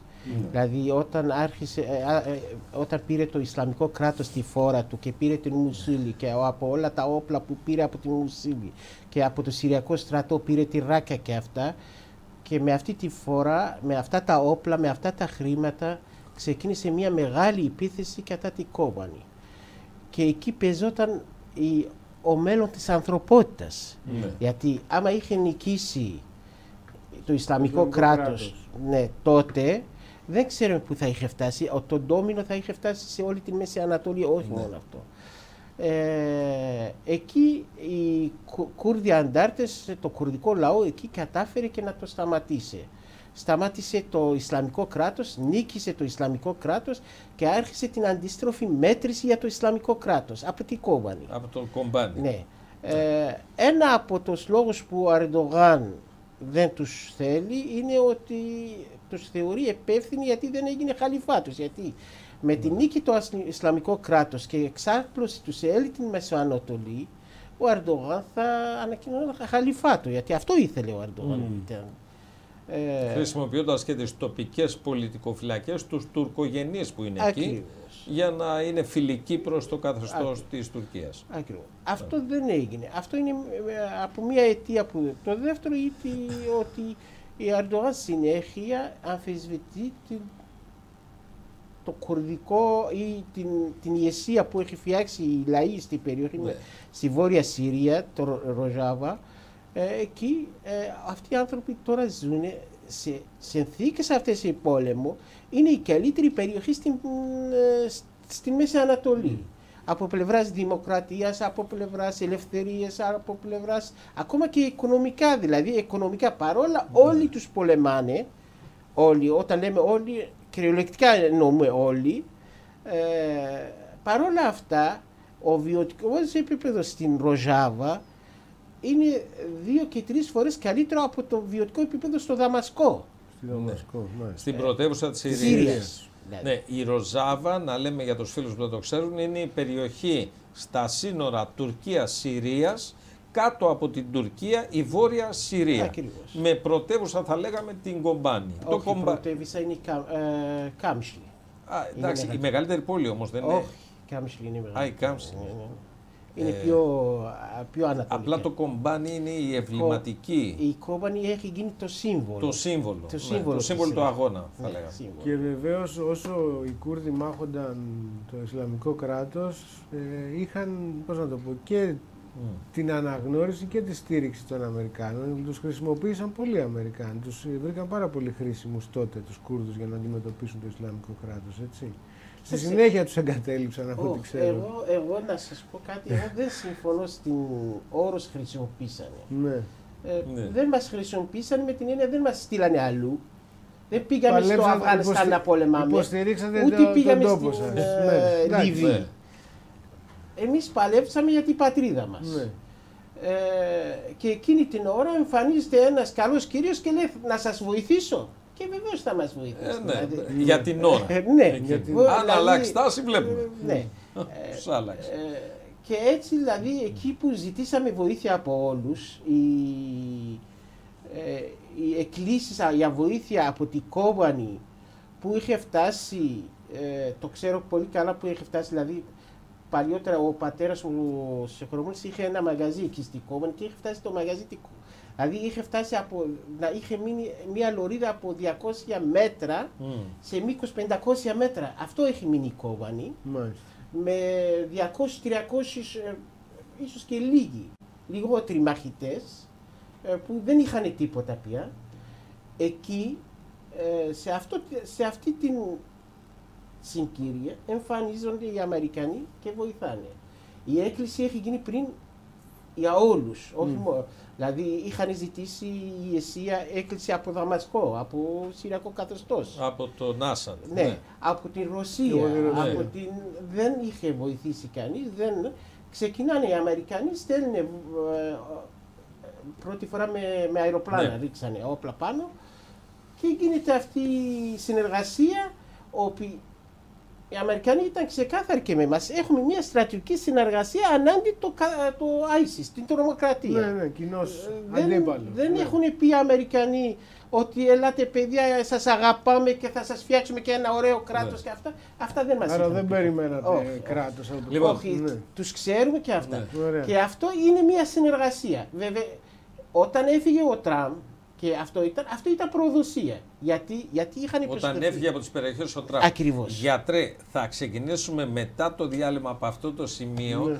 Πριν όμως, κύριε Αργυρέ, βάλτε, είναι αραβικό το τραγούδι που ακούγεται. Έχει κάνει πάρα πολλές χιλιάδες χτυπήματα στα social media. Είναι συμπατριώτης σας η κοπέλα που δουλεύει, που χορεύει, χορεύει πάρα πολύ καλά. Βάλτε το, κύριε Μπιρσίμ, 2-3 φορές. Είναι από την περιοχή της Ροζάβα.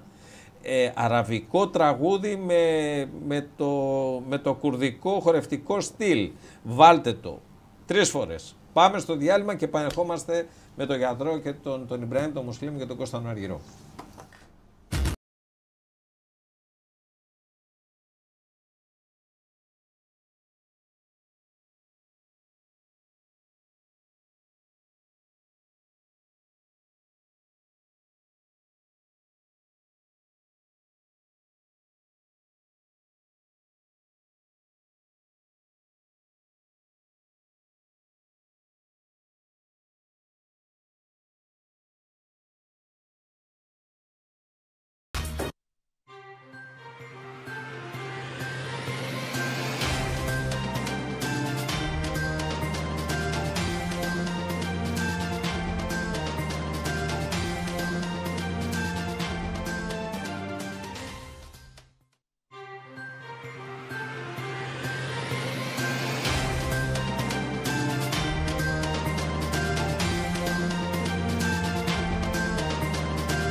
Λοιπόν, επανήλθαμε με τον Κώστα τον Αργυρό και έχουμε κοντά μας τον επικεφαλής, τον πρόεδρο της Δημοκρατικής Ένωσης, τον γιατρό, τον Ιμπραήμ τον Μουσλίμ, τον πρόεδρο των Κούρδων της Συρίας. Δημοκρατική Ένωση είναι το κόμμα. Είχαμε μείνει στο κατάλληλο σημείο πριν το διάλειμμα για τον Τραμπ. Ο Τραμπ έχει μια φιλική σχέση, γιατρέ, με τον Ερντογάν. Και τώρα που δεν είναι πρόεδρος την έχει. Έχει πολλές επενδύσεις εκεί, έχει υπήργους κλπ. Λοιπόν, την κατάλληλη ώρα τι έγινε στο Κουρδιστάν, πείτε εσείς, να μην τα λέω εγώ και Αργυρός.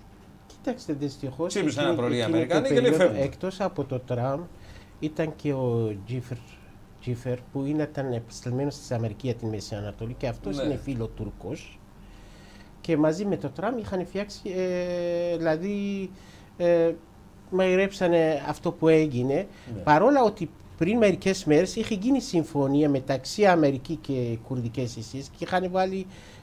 Δηλαδή έγινε μια συμφωνία που δέχτηκε και η Τουρκία και μετά από 5 μέρες ξεκίνησε η επίθεση ξαφνικά. Εκεί ήταν, ακόμα και οι Αμερικάνοι θεωρήσαν προδοσία γιατί είχε γίνει μια συμφωνία βάσει αυτό. Από εκεί και πέρα εμείς κάνουμε αγώνα για την πατρίδα μας και πριν τους Αμερικάνους και μετά. Κάθε βοήθεια είναι καλοδοχόμενη.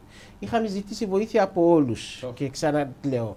Είχαμε ζητήσει βοήθεια από το καθεστώς Ασάντ, Ρωσία, Ευρώπη. Δυστυχώς δεν ανταποκρίθηκε κανείς σε αυτή τη βοήθεια. Αυτή τη στιγμή οι Αμερικάνοι, όχι μόνο οι Αμερικάνοι, είναι και οι Γάλλοι, είναι και οι Άγγλοι, είναι και οι Ευρωπαίοι δηλαδή, είναι εκεί στην περιοχή. Δεν είναι μεγάλος αριθμός στρατιών, είναι πολύ μικρό, συμβολικό είναι. Μικρή. Βεβαίως, συμβολικό είναι. Το έδαφος το κρατάνε οι κουρδικές δυνάμεις, οι πόλεμοι και αυτοί είναι οι Κούρδοι. Απλά υπάρχει μια κάλυψη, ένα αεροχώρο, γιατί χωρίς κάλυψη την αεροχώρο η Τουρκία θα έκανε κάθε μέρα αυτό που κάνει τώρα και στην Κόβανη. Κάθε μέρα με βομβαρδίζει, γιατί αυτός το χώρος που είναι πάνω από την Κόβανη ανοίγει μετά από την αποχώρηση Αμερικανών από εκεί, ανοίγει στους Ρώσους. Και φαίνεται οι Ρώσοι με την Τουρκία έχουν κάποιες συμφωνίες.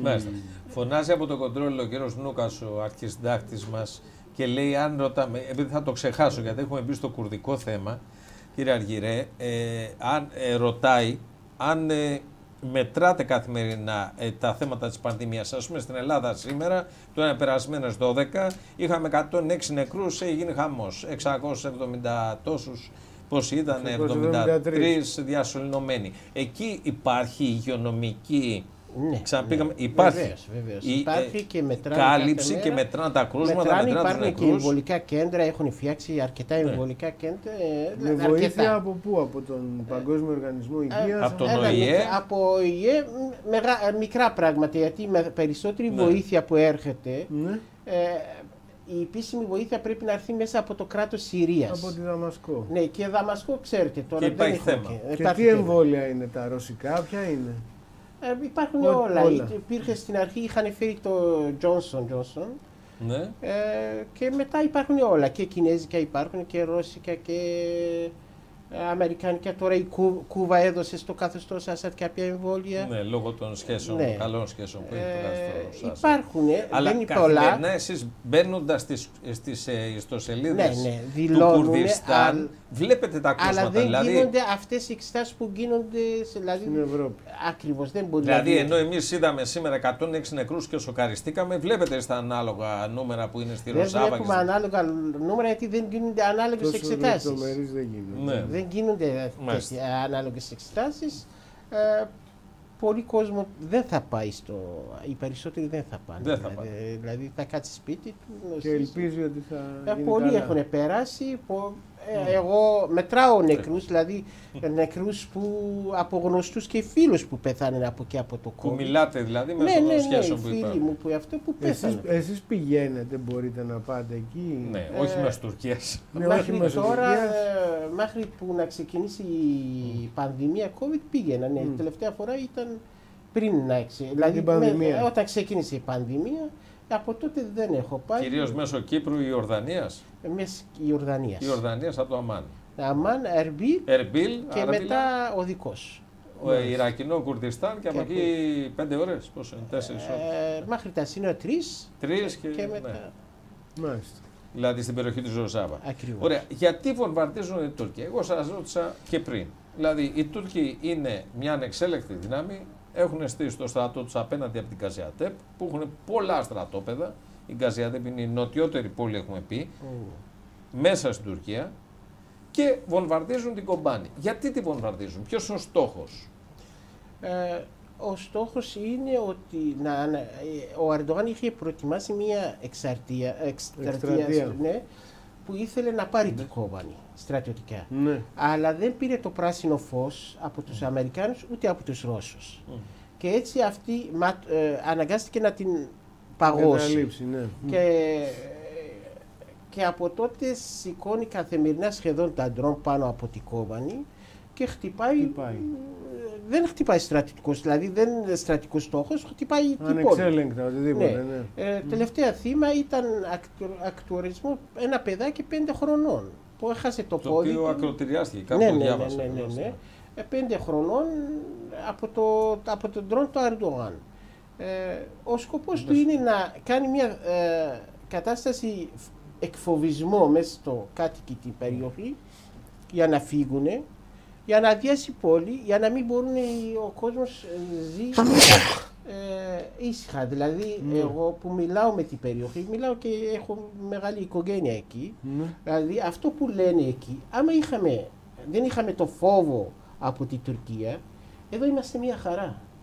Και δουλειές υπάρχουν, και η οικονομία πάει καλά, και η διοίκηση φτιάχνει καθημερινά πράγματα, και οι ελευθερίες υπάρχουν. Δηλαδή, είναι ένας λαός που χτίζει κάτι από καινούριο, δηλαδή με μεγάλη χαρά το κάνει. Υπάρχει αυτός ο καθημερινός φόβος των επιθέσεων. Αλλά αυτό είναι το καθημερινός φόβος στην Τουρκία, και με αυτό το κόσμο, ακόμα και κάποιος που θέλει να κάνει μια επένδυση, κάποιος που θέλει να χτίζει ένα σπίτι, φοβάται, λέει, τι θα γίνει άμα... Πώς θα επενδύσω ακόμα και τα 5 νομίσματα που έχω σε αυτό. Αυτό είναι ο σκοπός της Τουρκίας τώρα, εφόσον δεν μπορούσε να την καταλάβει όλη την περιοχή, να κάνει αυτή την ανασφάλεια μέσα στον κόσμο, να μην μπορεί να γίνει... Άρα, ο στόχος του Ερντογάν είναι να αδειάσει τις κουρδικές περιοχές, να κάνει τη ζωή αβίωτη και να φύγει το κουρδικό στοιχείο. Το ίδιο έκανε και με το κόψιμο το νερό. Δηλαδή, περιοχές 4-5 εκατομμύρια άνθρωποι που μείνανε χωρίς νερό, γιατί έκλεισε εντελώς το ποτάμι Φουράτ. Ναι. Δηλαδή είναι στεγνό το ποτάμι. Και αυτό. δημιουργήθηκε μεγάλη ανθρωπιστική κρίση γιατί δεν Ακριβώς, έχει νερό. και μεγάλη οικολογική καταστροφή. Δηλαδή. Δεν είναι μόνο... Πάντως γι' αυτό έγινε γνωστό, γράψανε και ξένα μέσα ενημέρωσης, έγινε αρκετά γνωστό. Το θέμα είναι ότι πιστεύετε ότι ο Ερντογάν, γιατί πάντα υπήρχαν προβλήματα, πάντα οι Τούρκοι έβλεπαν τους Κούρδους ως ένα βαθμό, η τουρκική εξουσία. Το ανάλογο, το ανάποδο. Ναι, εντάξει. Αλλά πιστεύετε ότι ο Ερντογάν το έχει παρακάνει, να το πω έτσι απλά? Δηλαδή είναι πια αιμονικός απέναντι στους Κούρδους? Ναι, αυτό λένε και οι Κούρδοι, δηλαδή και η κουρδική ηγεσία από τη Βόρεια Τουρκία και από Βόρειο Κουρδιστάν και όλοι αυτοί. Λένε δηλαδή δεν πρέπει να έχει περάσει στην ιστορία το τουρκικό κράτος σαν το Ερντογάν. Είναι το χειρότερο. Αν φέρτε δηλαδή το μυαλό σας πίσω. Ακόμα και χειρότερο από το Τσίλερ. Τάνσο Τσίλερ που είχε κάψει. Ο Ταρσού Τσίλερ που είχε κάψει όλα τα χωριά. Όλα τα χωριά. Ακόμα και χειρότερο από αυτόν. Και από την Ταρσού Τσίλερ. Ναι, αυτό. Γι' αυτό όλη η δύναμη των Κούρδων τώρα και οι δημοκρατικοί άνθρωποι στην Τουρκία, τώρα ο σκοπός τους είναι να φύγει ο Ερντογάν από την εξουσία. Μήπως και μπορέσει να ηρεμήσει λίγο η κατάσταση? Κοίταξε, ο Ερντογάν έκανε μεγάλη ζημία, όχι μόνο στους Κούρδους, αλλά ακόμα και στους Τούρκους και σε όλη την περιοχή. Ο Ερντογάν έχει διχάσει την τουρκική κοινωνία. Πια υπάρχουν Ισλαμιστές και κοσμικοί. Αυτό κάτι που είχε ξεπεραστεί στην Τουρκία. Αυτή η διαμάχη μεταξύ αυτά τα δύο πλευρές μπορεί να μετατρέπει και σε εμφύλιο πόλεμο. Φοβάται ότι μπορεί οι Κούρδοι να γίνουν, να το πω έτσι, η πλειοψηφία μες στην Τουρκία? Είπατε πριν για την Κωνσταντινούπολη ότι 1 στους 3 είναι κουρδικής προέλευσης. Και είναι κοντά στον Ημάμογλου, σε ένα μεγάλο βαθμό. Φοβάται ότι μπορεί οι Κούρδοι να γίνουν πλειοψηφία? Αυτός είναι ο μεγάλος του φόβος, πιστεύετε? Κοίταξε, ο Ερντογάν, δηλαδή ο τρόπος που σκέφτεται ο Ερντογάν είναι ισλαμικό. Δηλαδή ο Ερντογάν θέλει να φτιάξει ένα ισλαμικό χαλιφάτο. Και αυτή τη στιγμή βλέπει μεγαλύτερος εμπόδιος για τα σχέδια του είναι οι Κούρδοι, σε όλη την περίοδο. Δηλαδή οι Κούρδοι είναι ο μοναδικός κοσμικός λαός από τη φύση του εκεί. Οι Κούρδοι ποτέ δεν ήταν είναι θρησκευμένοι άνθρωποι, έχουν την θρησκεία τους, αλλά δεν μπλέκεται η θρησκεία με την πολιτική και με την κυβέρνηση και με αυτό. Γι' αυτό οι Κούρδοι είναι το μεγαλύτερο εμπόδιο και είναι ο μεγαλύτερος λαός αυτή τη στιγμή και που θα φέρει τη δημοκρατία στην περιοχή. Δηλαδή η δημοκρατία και οι αλλαγές μέσα στην περιοχή, τη Μέση Ανατολή, μόνο οι Κούρδοι μπορούν να το φέρουν, μόνο μέσα από τους Κούρδους. Ούτε οι Άραβες το δέχονται και οι Άραβες είναι κολλημένοι στην θρησκεία και αυτό, ούτε οι Τούρκοι, ούτε οι Πέρσοι. Οι Κούρδοι είναι οι μοναδικοί που αυτή τη στιγμή, δηλαδή ο Ευρωπαίος όταν πάει στο Κουρδιστάν, όποιος Ευρωπαίος είναι και Αμερικάνος, κανείς δεν το βλέπει σαν εχθρός. Μπορεί να πάει ο Αμερικανός στρατιώτης ή αυτό στα Άρβιλα ή στη Κόβανη να πάει να πίνει ένα καφέ στην Κετιόνια. Πάνε και εγώ τους είδα, πάνε και μόνοι τους. Στην Κόβανη πάνε και μόνοι τους κουρεύονται, δηλαδή δεν έχουν πρόβλημα. Ο δυτικός δηλαδή μπορεί να πάει εκεί. Μπορεί να πάει, ρητορικό το ερώτημα, στη Ράκα μπορεί να πάει. Δεν μπορεί να πάει. Δεν μπορεί, δηλαδή θα είναι κλεισμένο μέσα. Καλά, δεν συζητάμε για το Ιρακινό Κουρδιστάν και τα Άρβιλα, στην Ερμπίλ δηλαδή, όπου υπάρχει 0 εγκληματικότητα. 0. Ξεχνάς χρήματα στον παμπρίζο του αυτοκινήτου με ανοιχτό το τζάμι, όσοι έχουν περάσει από τα Άρβιλα, τα βρέστηκες την επόμενη μέρα το πρωί. Και είχε άλλο ένα ωραίο το Ερμπίλ, εμείς στα κουρδικά είναι Χαουλέρ. Χαουλέρ, ναι. Έχει το πιο παλιό κάστρο, πολύ ωραίο κάστρο, αλλά και το άλλο που όταν έπινα καφέ εκεί στην πλατεία δεν κορνάρουν ποτέ τα αυτοκίνητα. Καλά, ναι. Το οποίο πας στην Τεχεράνη και γίνεται χαμός. Και στην Αθήνα πας. Στην Ομόνια πας. Ναι, εντάξει. Τέλος πάντων, μην πάμε τώρα σε αυτά. Λοιπόν, κάντε μία μνήα, γιατρέ, κύριε Μουσλίμ, για τον Ντεμιρτάζ, ο οποίος είναι το τρίτο μεγαλύτερο κόμμα της Τουρκίας, το Κουρδικό κόμμα, ο οποίος είναι φυλακισμένος. Ψάχνουμε αν κάπου τον έχει βάλει η κυρία Εμινέ, σύζυγος του κυρίου Ερντογάν. Οι δημοσκοπήσεις του δίνουν στο Κουρδικό κόμμα γύρω στο 14%. Έτσι, πολύ... Κόμμα Δημοκρατίας των Λαών. Η τρίτη πολιτική δύναμη, με τον ηγέτη του φυλακισμένο. Που δεν είχε συσπηρώσει μόνο Κούρδους γύρω του, είχε συσπηρώσει και άλλους δημοκράτες. Τούρκους, πάρα πολλούς Αλεβίτες. Και ένα σχόλιο και για τον Ντεμιρτάζ και να πάμε στις μεγάλες δυνάμεις. Ακριβώς αυτό είναι αυτό που είπα, ότι το HDP, Δημοκρατικό Κόμμα των Λαών, κατάφερε να συσπηρώσει όλο το δημοκρατικό κόσμο γύρω του και ήταν άνοιγμα για δημοκρατία στη Τουρκία. Ένα τέτοιο κόμμα να γίνει τρίτο κόμμα στο τουρκικό κοινοβούλιο παίζει μεγάλο ρόλο. Ταυτόχρονα καταφέρανε να πάρουν 106 δημαρχία στο Κουρδιστάν και στη Τουρκία. Και αυτό ήταν μεγάλη νίκη και για τους Κούρδους αλλά και για τη δημοκρατία. Βέβαια το κόμμα το ΑΚΠ και ο Ερντογάν με τους γνωστούς μέθοδους τους έβαλε φυλακή, όλους τους δήμαρχους τους έβαλε φυλακή, διόρισε δικούς τους άνθρωπους δήμαρχους. Παρόλα οι δήμαρχοι στο Κουρδιστάν βγαίνουν με 70, 80 και 90% ψήφους. Δηλαδή ο δήμαρχος Διαμπαρμπακέρ συνέχεια παίρνει πάνω από 70%. Στο Διαμπαρμπακέρ. Ναι, από 70 μέχρι 90% παίρνει ο δήμαρχος. Το HDP δηλαδή. Άρα δεν φοβάται ο κόσμος. Παρά τον εκφοβισμό του Ερντογάν, ο κόσμος επιμένει. Δεν περνάει ο εκφοβισμός, πιστεύετε? Κοιτάξτε, ο εκφοβισμός ποτέ δεν περνούσε. Γιατί άμα είχε περνούσε θα είχαμε. Αλλά απλά ο κόσμος ζει πολύ δύσκολα. Πολύ δηλαδή μπορεί ο άλλος να χάσει τη δουλειά του επειδή ψήφισε το HDP. Δηλαδή πολλά είναι θύματα και θυσίες που κάνει ο κόσμος για να στέκεται αυτό το κόμμα όρθια. Δυστυχώς η Ευρώπη, ειδικά η Ευρώπη, έπρεπε να είχε στηρίξει αυτό το κόμμα, γιατί είναι ένα νόμιμο κόμμα, είναι κόμμα που πήρε πάνω από 8-7 εκατομμύρια ψήφους, δηλαδή στην περιοχή, και αυτή τη στιγμή η μισή του κόμματος είναι στη φυλακή. Η μισή ηγεσία του κόμματος. Όχι η ηγεσία, και οι μέλη. Είναι ένα κόμμα που είναι και αυτό φοβερό. Ανανώθηκε μέσα σε 5-6 χρόνια, ανανώθηκε 2-3 φορές. Γιατί κάθε φορά που βάζει ο Ερντογάν όλη την ηγεσία στη φυλακή, βγαίνει νέα ηγεσία. Βγαίνουν καινούργοι. Βάζει αυτούς, βγαίνουν και. Πριν πάμε στις μεγάλες δυνάμεις, το λέγαμε και στη σύσκεψη πριν και με τους συναδέλφους και με τον Κώστα τον Αργυρό, ότι από την άλλη μεριά, επειδή εδώ είναι δημοσιογραφικό τραπέζι, αν είχαμε στη θέση του Ιμπραήμ Μουσλίμ ένα Τούρκο, θα μας έλεγε ναι, αλλά ζώνονται σε δύσκολες περιόδους κάποιοι Κούρδοι και τεινάζουν στον αέρα την παραλία και στη Σμύρνη. Τεινάζουν, δηλαδή σας κατηγορούν για τρομοκρατία. Σε αυτό τι απαντάτε? Δεν είχε γίνει κάτι τέτοιο ποτέ.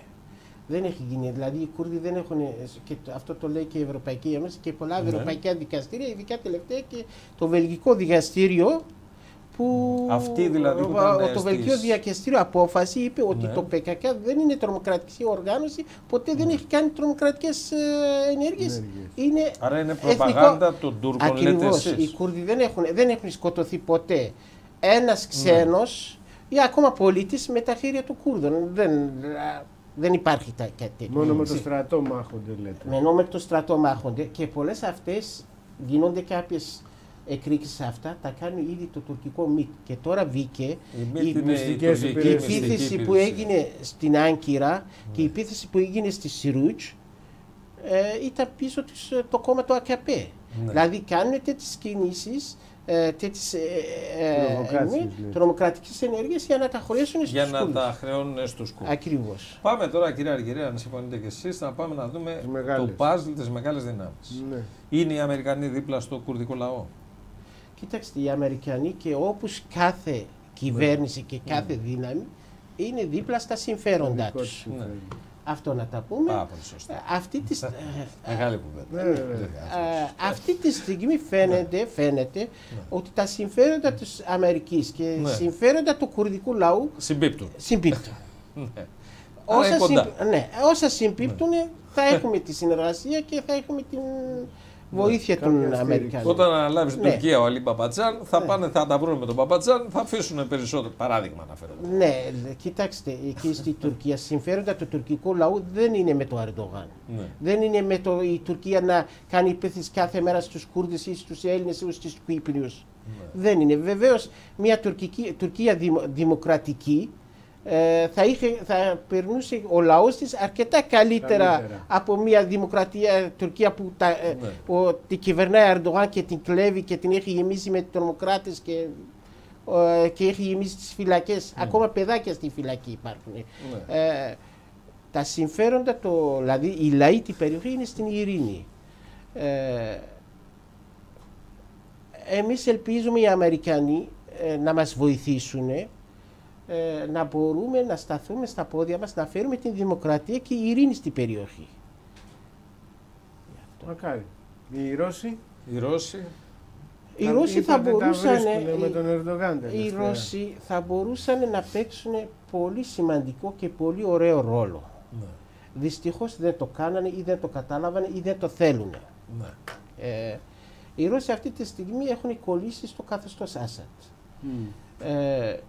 Το οποίο το καθεστώς Άσαντ, να το πούμε και αυτό, σε εσάς έχει ακολουθήσει μια πολύ σκληρή πολιτική έως πολιτική εθνοκάθαρσης σε πολλά σημεία. Εκτός από αυτό, είναι ένας καθεστώς που κυβερνάει τη Συρία 50 χρόνια, η ίδια οικογένεια, που έχει σαπίσει, δηλαδή και πολιτικά και ηθικά και οικονομικά, από όλες τις πλευρές αυτό το πράγμα έχει σαπίσει.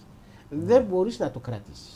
Δηλαδή, απλά φαίνεται ότι τελικά κατόρθωσαν να πει, ενώ φαινόταν να καταρρέει κάποια στιγμή, τελικά φαίνεται ότι τον άφησαν, τον αφήνουν προς το παρόν. Έχει καταρρεύσει ουσιαστικά.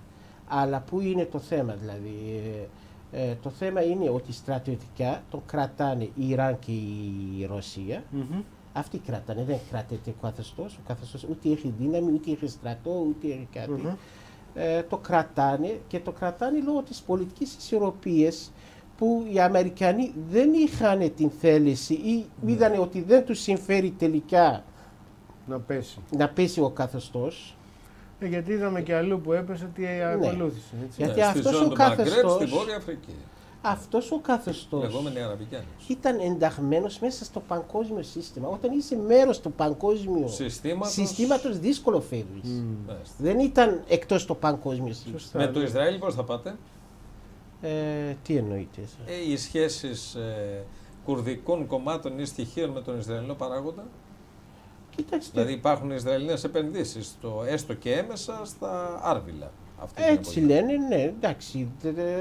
Το Ισραήλ είναι μια χώρα, δηλαδή, που είναι στην περιοχή, ο Ισραηλινός λαός, πρέπει να το δεχτούμε. Πρέπει να γίνει μια ειρήνη χωρίς να ξεχάσουμε τα δικαιώματα και το Παλαιστινιακό λαό. Πρέπει να γίνει και εκεί μια συμφωνία, να ζήσουν και οι δύο λαοί ειρηνικά. Για να λύσει η περίοδο, γιατί και αυτό είναι ένα μεγάλο εμπόδιο για να έρθει η ειρήνη στη Μέση Ανατολή. Από εκεί και πέρα είναι όπως όλοι οι λαοί στην περιοχή θα ζήσουμε όλοι μαζί και φιλικά και δεν θα υπάρχει πρόβλημα, δηλαδή δεν υπάρχει πρόβλημα ότι θέλουμε να διώξουμε κάποιον ή να φέρουμε κάποιον άλλο. Όχι, όλοι όποιοι είμαστε εκεί θα ζήσουμε μαζί. Μάλιστα. Μακάρι. Λοιπόν, για να κλείσουμε το puzzle, κύριε Αργυρέ, Ιράν και Ιράκ. Οι σχέσεις σήμερα με τις ηγεσίες των δύο κρατών. Ένα μικρό κομμάτι είναι και στο Ιράν σήμερα και βεβαίως έχουμε και το Ιράκινο Κουρδιστάν. Δυστυχώς το Ιράκ έπεσε, δηλαδή παρόλα είχε μεγάλη ευκαιρία το Ιράκ να γίνει μια δημοκρατική χώρα, να γίνει μια... μετά την πτώση του Σαντάμ και βοήθεια των δυνάμων η Αμερική. Απλά μπορεί να γίνει μια δημοκρατία από τα έξω, δηλαδή μπορεί να επιβληθεί μια δημοκρατία με στρατιωτικά μέσα. Νομίζω αυτή η συνταγή πια έχει αποτύχει. Η δημοκρατία πρέπει να την κάνουν οι λαοί μόνοι τους. Δεν μπορεί να τους την επιβάλλεις εσύ απ' έξω. Παντού στον κόσμο έχει επιβαλθεί απ' έξω. Δύσκολα είναι. Δηλαδή δεν ξέρω, ακόμα και η Γαλλική Επανάσταση κράτησε 100 χρόνια μέχρι που έφερε τη δημοκρατία. Ναι, αυτό τώρα είναι άλλη συζήτηση. Ναι, εντάξει. Αλλά άμα ρωτήσετε εμένα ότι καλά κάνανε οι Αμερικάνοι που ρίξαν τον Σαντάμ, για μένα καλά κάνανε και πολύ καλά κάνανε και τους υποστηρίζω. Και μακάρι να κάνανε και με το Ερντογάν και με το Άσαντ και με το Ιράν το καθεστώς. Ναι. Μακάρι να το κάνανε. Γιατί... Ναι, αν το κάνανε με τον Ερντογάν όπως το κάνανε με τον Σαντάμ, δεν ξέρω τώρα που θα ήμασταν εμείς εδώ, αλλά εν πάση περιπτώσει. Τέλος πάντων. Ένα χάος στην Τουρκία, δηλαδή, νομίζω τέτοιο χάος. Μπορεί να αποσταθεροποιήσει όλη δεν νομίζω ότι θα μας βόλευε. Ναι. Εγώ σας λέω ότι θέλετε.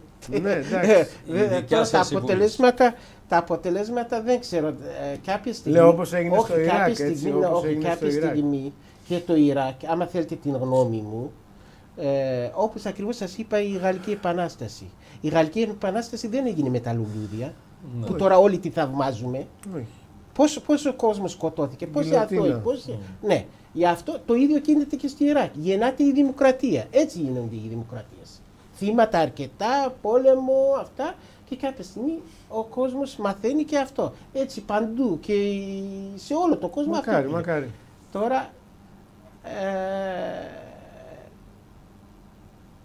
Όντως, ό,τι να γίνει, με όσες δυσκολίες περνάει το Ιρακινό λαό, πιστέψτε με, η κατάσταση του αυτή τη στιγμή είναι αρκετά καλύτερο επί το Σαντάμ. Ήταν με το Σαντάμ. Ακριβώς. Μάλιστα. Αυτό είναι το μόνο σίγουρο. Σκοτώνονται κάθε μέρα. Εκεί σκοτώνονται κάθε μέρα χιλιάδες άνθρωποι. Κάθε μέρα 100 άνθρωποι βιώνανε φυλακή. Δηλαδή θα μπορούσαμε εμείς τώρα να βγούμε από εδώ και να ήταν Ιράκ. Ναι. Απ' έξω να εξαφανιζόμαστε. Εμείς δεν έχουμε πόλεμο εδώ, αλλά και σήμερα βγαίνουμε από τις πόρτες και έχουμε 106 νεκρούς από τον κορονοϊό. Ναι. Πού το πας. Λοιπόν. Δεν είναι ότι τότε ήταν καλύτερο. Ναι. Ποτέ δεν ήταν καλύτερο. Ποτέ η Συρία, όσα γίνεται τώρα αυτό, καταστροφή στη Συρία, αλλά όταν εγώ πήγαινα στη Συρία και σε αυτές οι χώρες, όταν όλη την μέρα τρέμεις, μη σε συλλάβουν. Ακριβώς. Και δεν ξέρεις. Και σε συλλάβουν, όχι να σε συλλάβουν επειδή είσαι πολιτικός. Να μην έχεις κάνει και τίποτα. Ναι. Να μην έχεις κάνει και τίποτα, να σε συλλάβουν. Είναι αρκετά δύσκολη κατάσταση δηλαδή να ζήσεις σε τέτοιες περιοχές. Καλά, προφανώς, ναι. Και κάτι για το τέλος, γιατρέ, όπως εδώ στην Ελλάδα λέμε, το έχουμε πει συχνά εδώ στα δημοσιογραφικά μας τραπέζια, ότι από τα εμφανή ελαττώματα της φυλής, της ελληνικής φυλής, είναι η διχόνοια. Αυτό υπάρχει και σε εσάς. Όλες τις φυλές. Αυτό είναι υπάρχει. Ανθρώπινο. Δηλαδή, άμα ακούς, είναι ανθρώπινο. Ανθρώπινο είναι αυτό. Πιστεύω ότι είναι ανθρώπινο. Γιατί αν ήταν ενωμένες οι τάσεις περισσότερο των Κούρδων, τα πράγματα θα ήταν αλλιώς. Είναι οι ισορροπίες διαφορετικές, οι αναγνώσεις διαφορετικές. Κοίταξτε, το Κουρδιστάν έχει ένα... Και με αυτό να κλείσουμε. Έχει ένα χαρακτήρα που ίσως για τους Κούρδους ίσως δικαιολογείται αυτό. Το Κουρδιστάν όπως είναι τα βουνά, οι Κούρδοι δεν μπορούσαν να επικοινωνούν μεταξύ τους. Δηλαδή οι κόσμοι από αυτή την πλευρά του βουνού ζήσανε σε άλλες συνθήκες από την άλλη. Ναι. Δηλαδή ειδικά το χειμώνα που χιόνι γίνεται 2 και 3 μέτρα, κλείσονται οι Κούρδοι. Ακριβώς. Και τότε γίνανε φυλές και αυτές οι φυλές έχουν γίνει επειδή και μετά δεν έγινε μια κεντρική κυβέρνηση κουρδική για να ενώσει όλους τους Κούρδους. Δεν υπήρχε μια κεντρική εφημερίδα, δεν υπήρχε τηλεόραση, δεν υπήρχε ραδιόφωνο. Λίγα πράγματα να πούμε, εμείς φανταστείτε κάποια στιγμή υπήρχε η Αρμενία, ράδιο Ιερεβάν, έκανε 2 ώρες, 1 ώρα στα κουρδικά. Όλοι οι Κούρδοι καθόταν να ακούσουν το ράδιο Ιερεβάν. Ναι. Δηλαδή αυτό ένωσε τους Κούρδους. Ναι. Αλλά τώρα οι Κούρδοι ευτυχώς έχουν αρκετά κανάλια τηλεοπτικά. Πάρα πολλά κανάλια, πολύ ψηλό επίπεδο. Ναι. Και σιγά σιγά ενώνεται ο λαός, δηλαδή σύναισθημα αυτό το εθνικό και αυτό τώρα στους Κούρδους σε όλες τις περιοχές είναι η ίδια. Και αυτό είδαμε και στην μάχη την Κόμπανη και στη Ροζάβα, όταν ήρθαν οι Κούρδοι από όλες τα μέρη του Κουρδιστάν και υποστηρίξανε την Κόμπανη. Και τώρα όλοι οι Κούρδοι υποστηρίζουν τη Ροζάβα. Και υψηλό επίπεδο εκπομπών. Ο κύριος Μπιρσίμ για το τέλος να βρει την κοπέλα πάλι που χορεύει και με αυτό θα κλείσουμε. Πολύ υψηλό επίπεδο, κύριε Αργυρέ, το ξέρεις και εσύ. Εκπομπών και επιμορφωτικών και ενημερωτικών και πληθώρα καναλιών. Όχι στην Τουρκία βέβαια, σε οποιαδήποτε άλλη περιοχή εκτός από την Τουρκία. Λοιπόν, γιατρέ, να σε ευχαριστήσουμε. Με τον Κώστα θα είμαστε μεθαύριο. Εμείς θα τα πούμε και στο ραδιόφωνο αύριο στο κανάλι 1, 10 η ώρα το πρωί. Όλοι μαζί εδώ στο RISE. Καλησπέρα και στα ενημερωτικά τμήματα των περιφερειακών τηλεοπτικών σταθμών που συνεργαζόμαστε. Ιμπραήμ Μουσλίμ, ο πρόεδρος, ο γιατρός, ο επικεφαλής των Κούρδων της Συρίας της Δημοκρατικής Ένωσης μαζί μας. Ευχαριστούμε, γιατρέ, για αυτή τη συζήτηση. Ευχαριστώ πολύ. Λοιπόν, πάμε να βάλουμε την κοπέλα και σήμα τέλους. Γεια σας.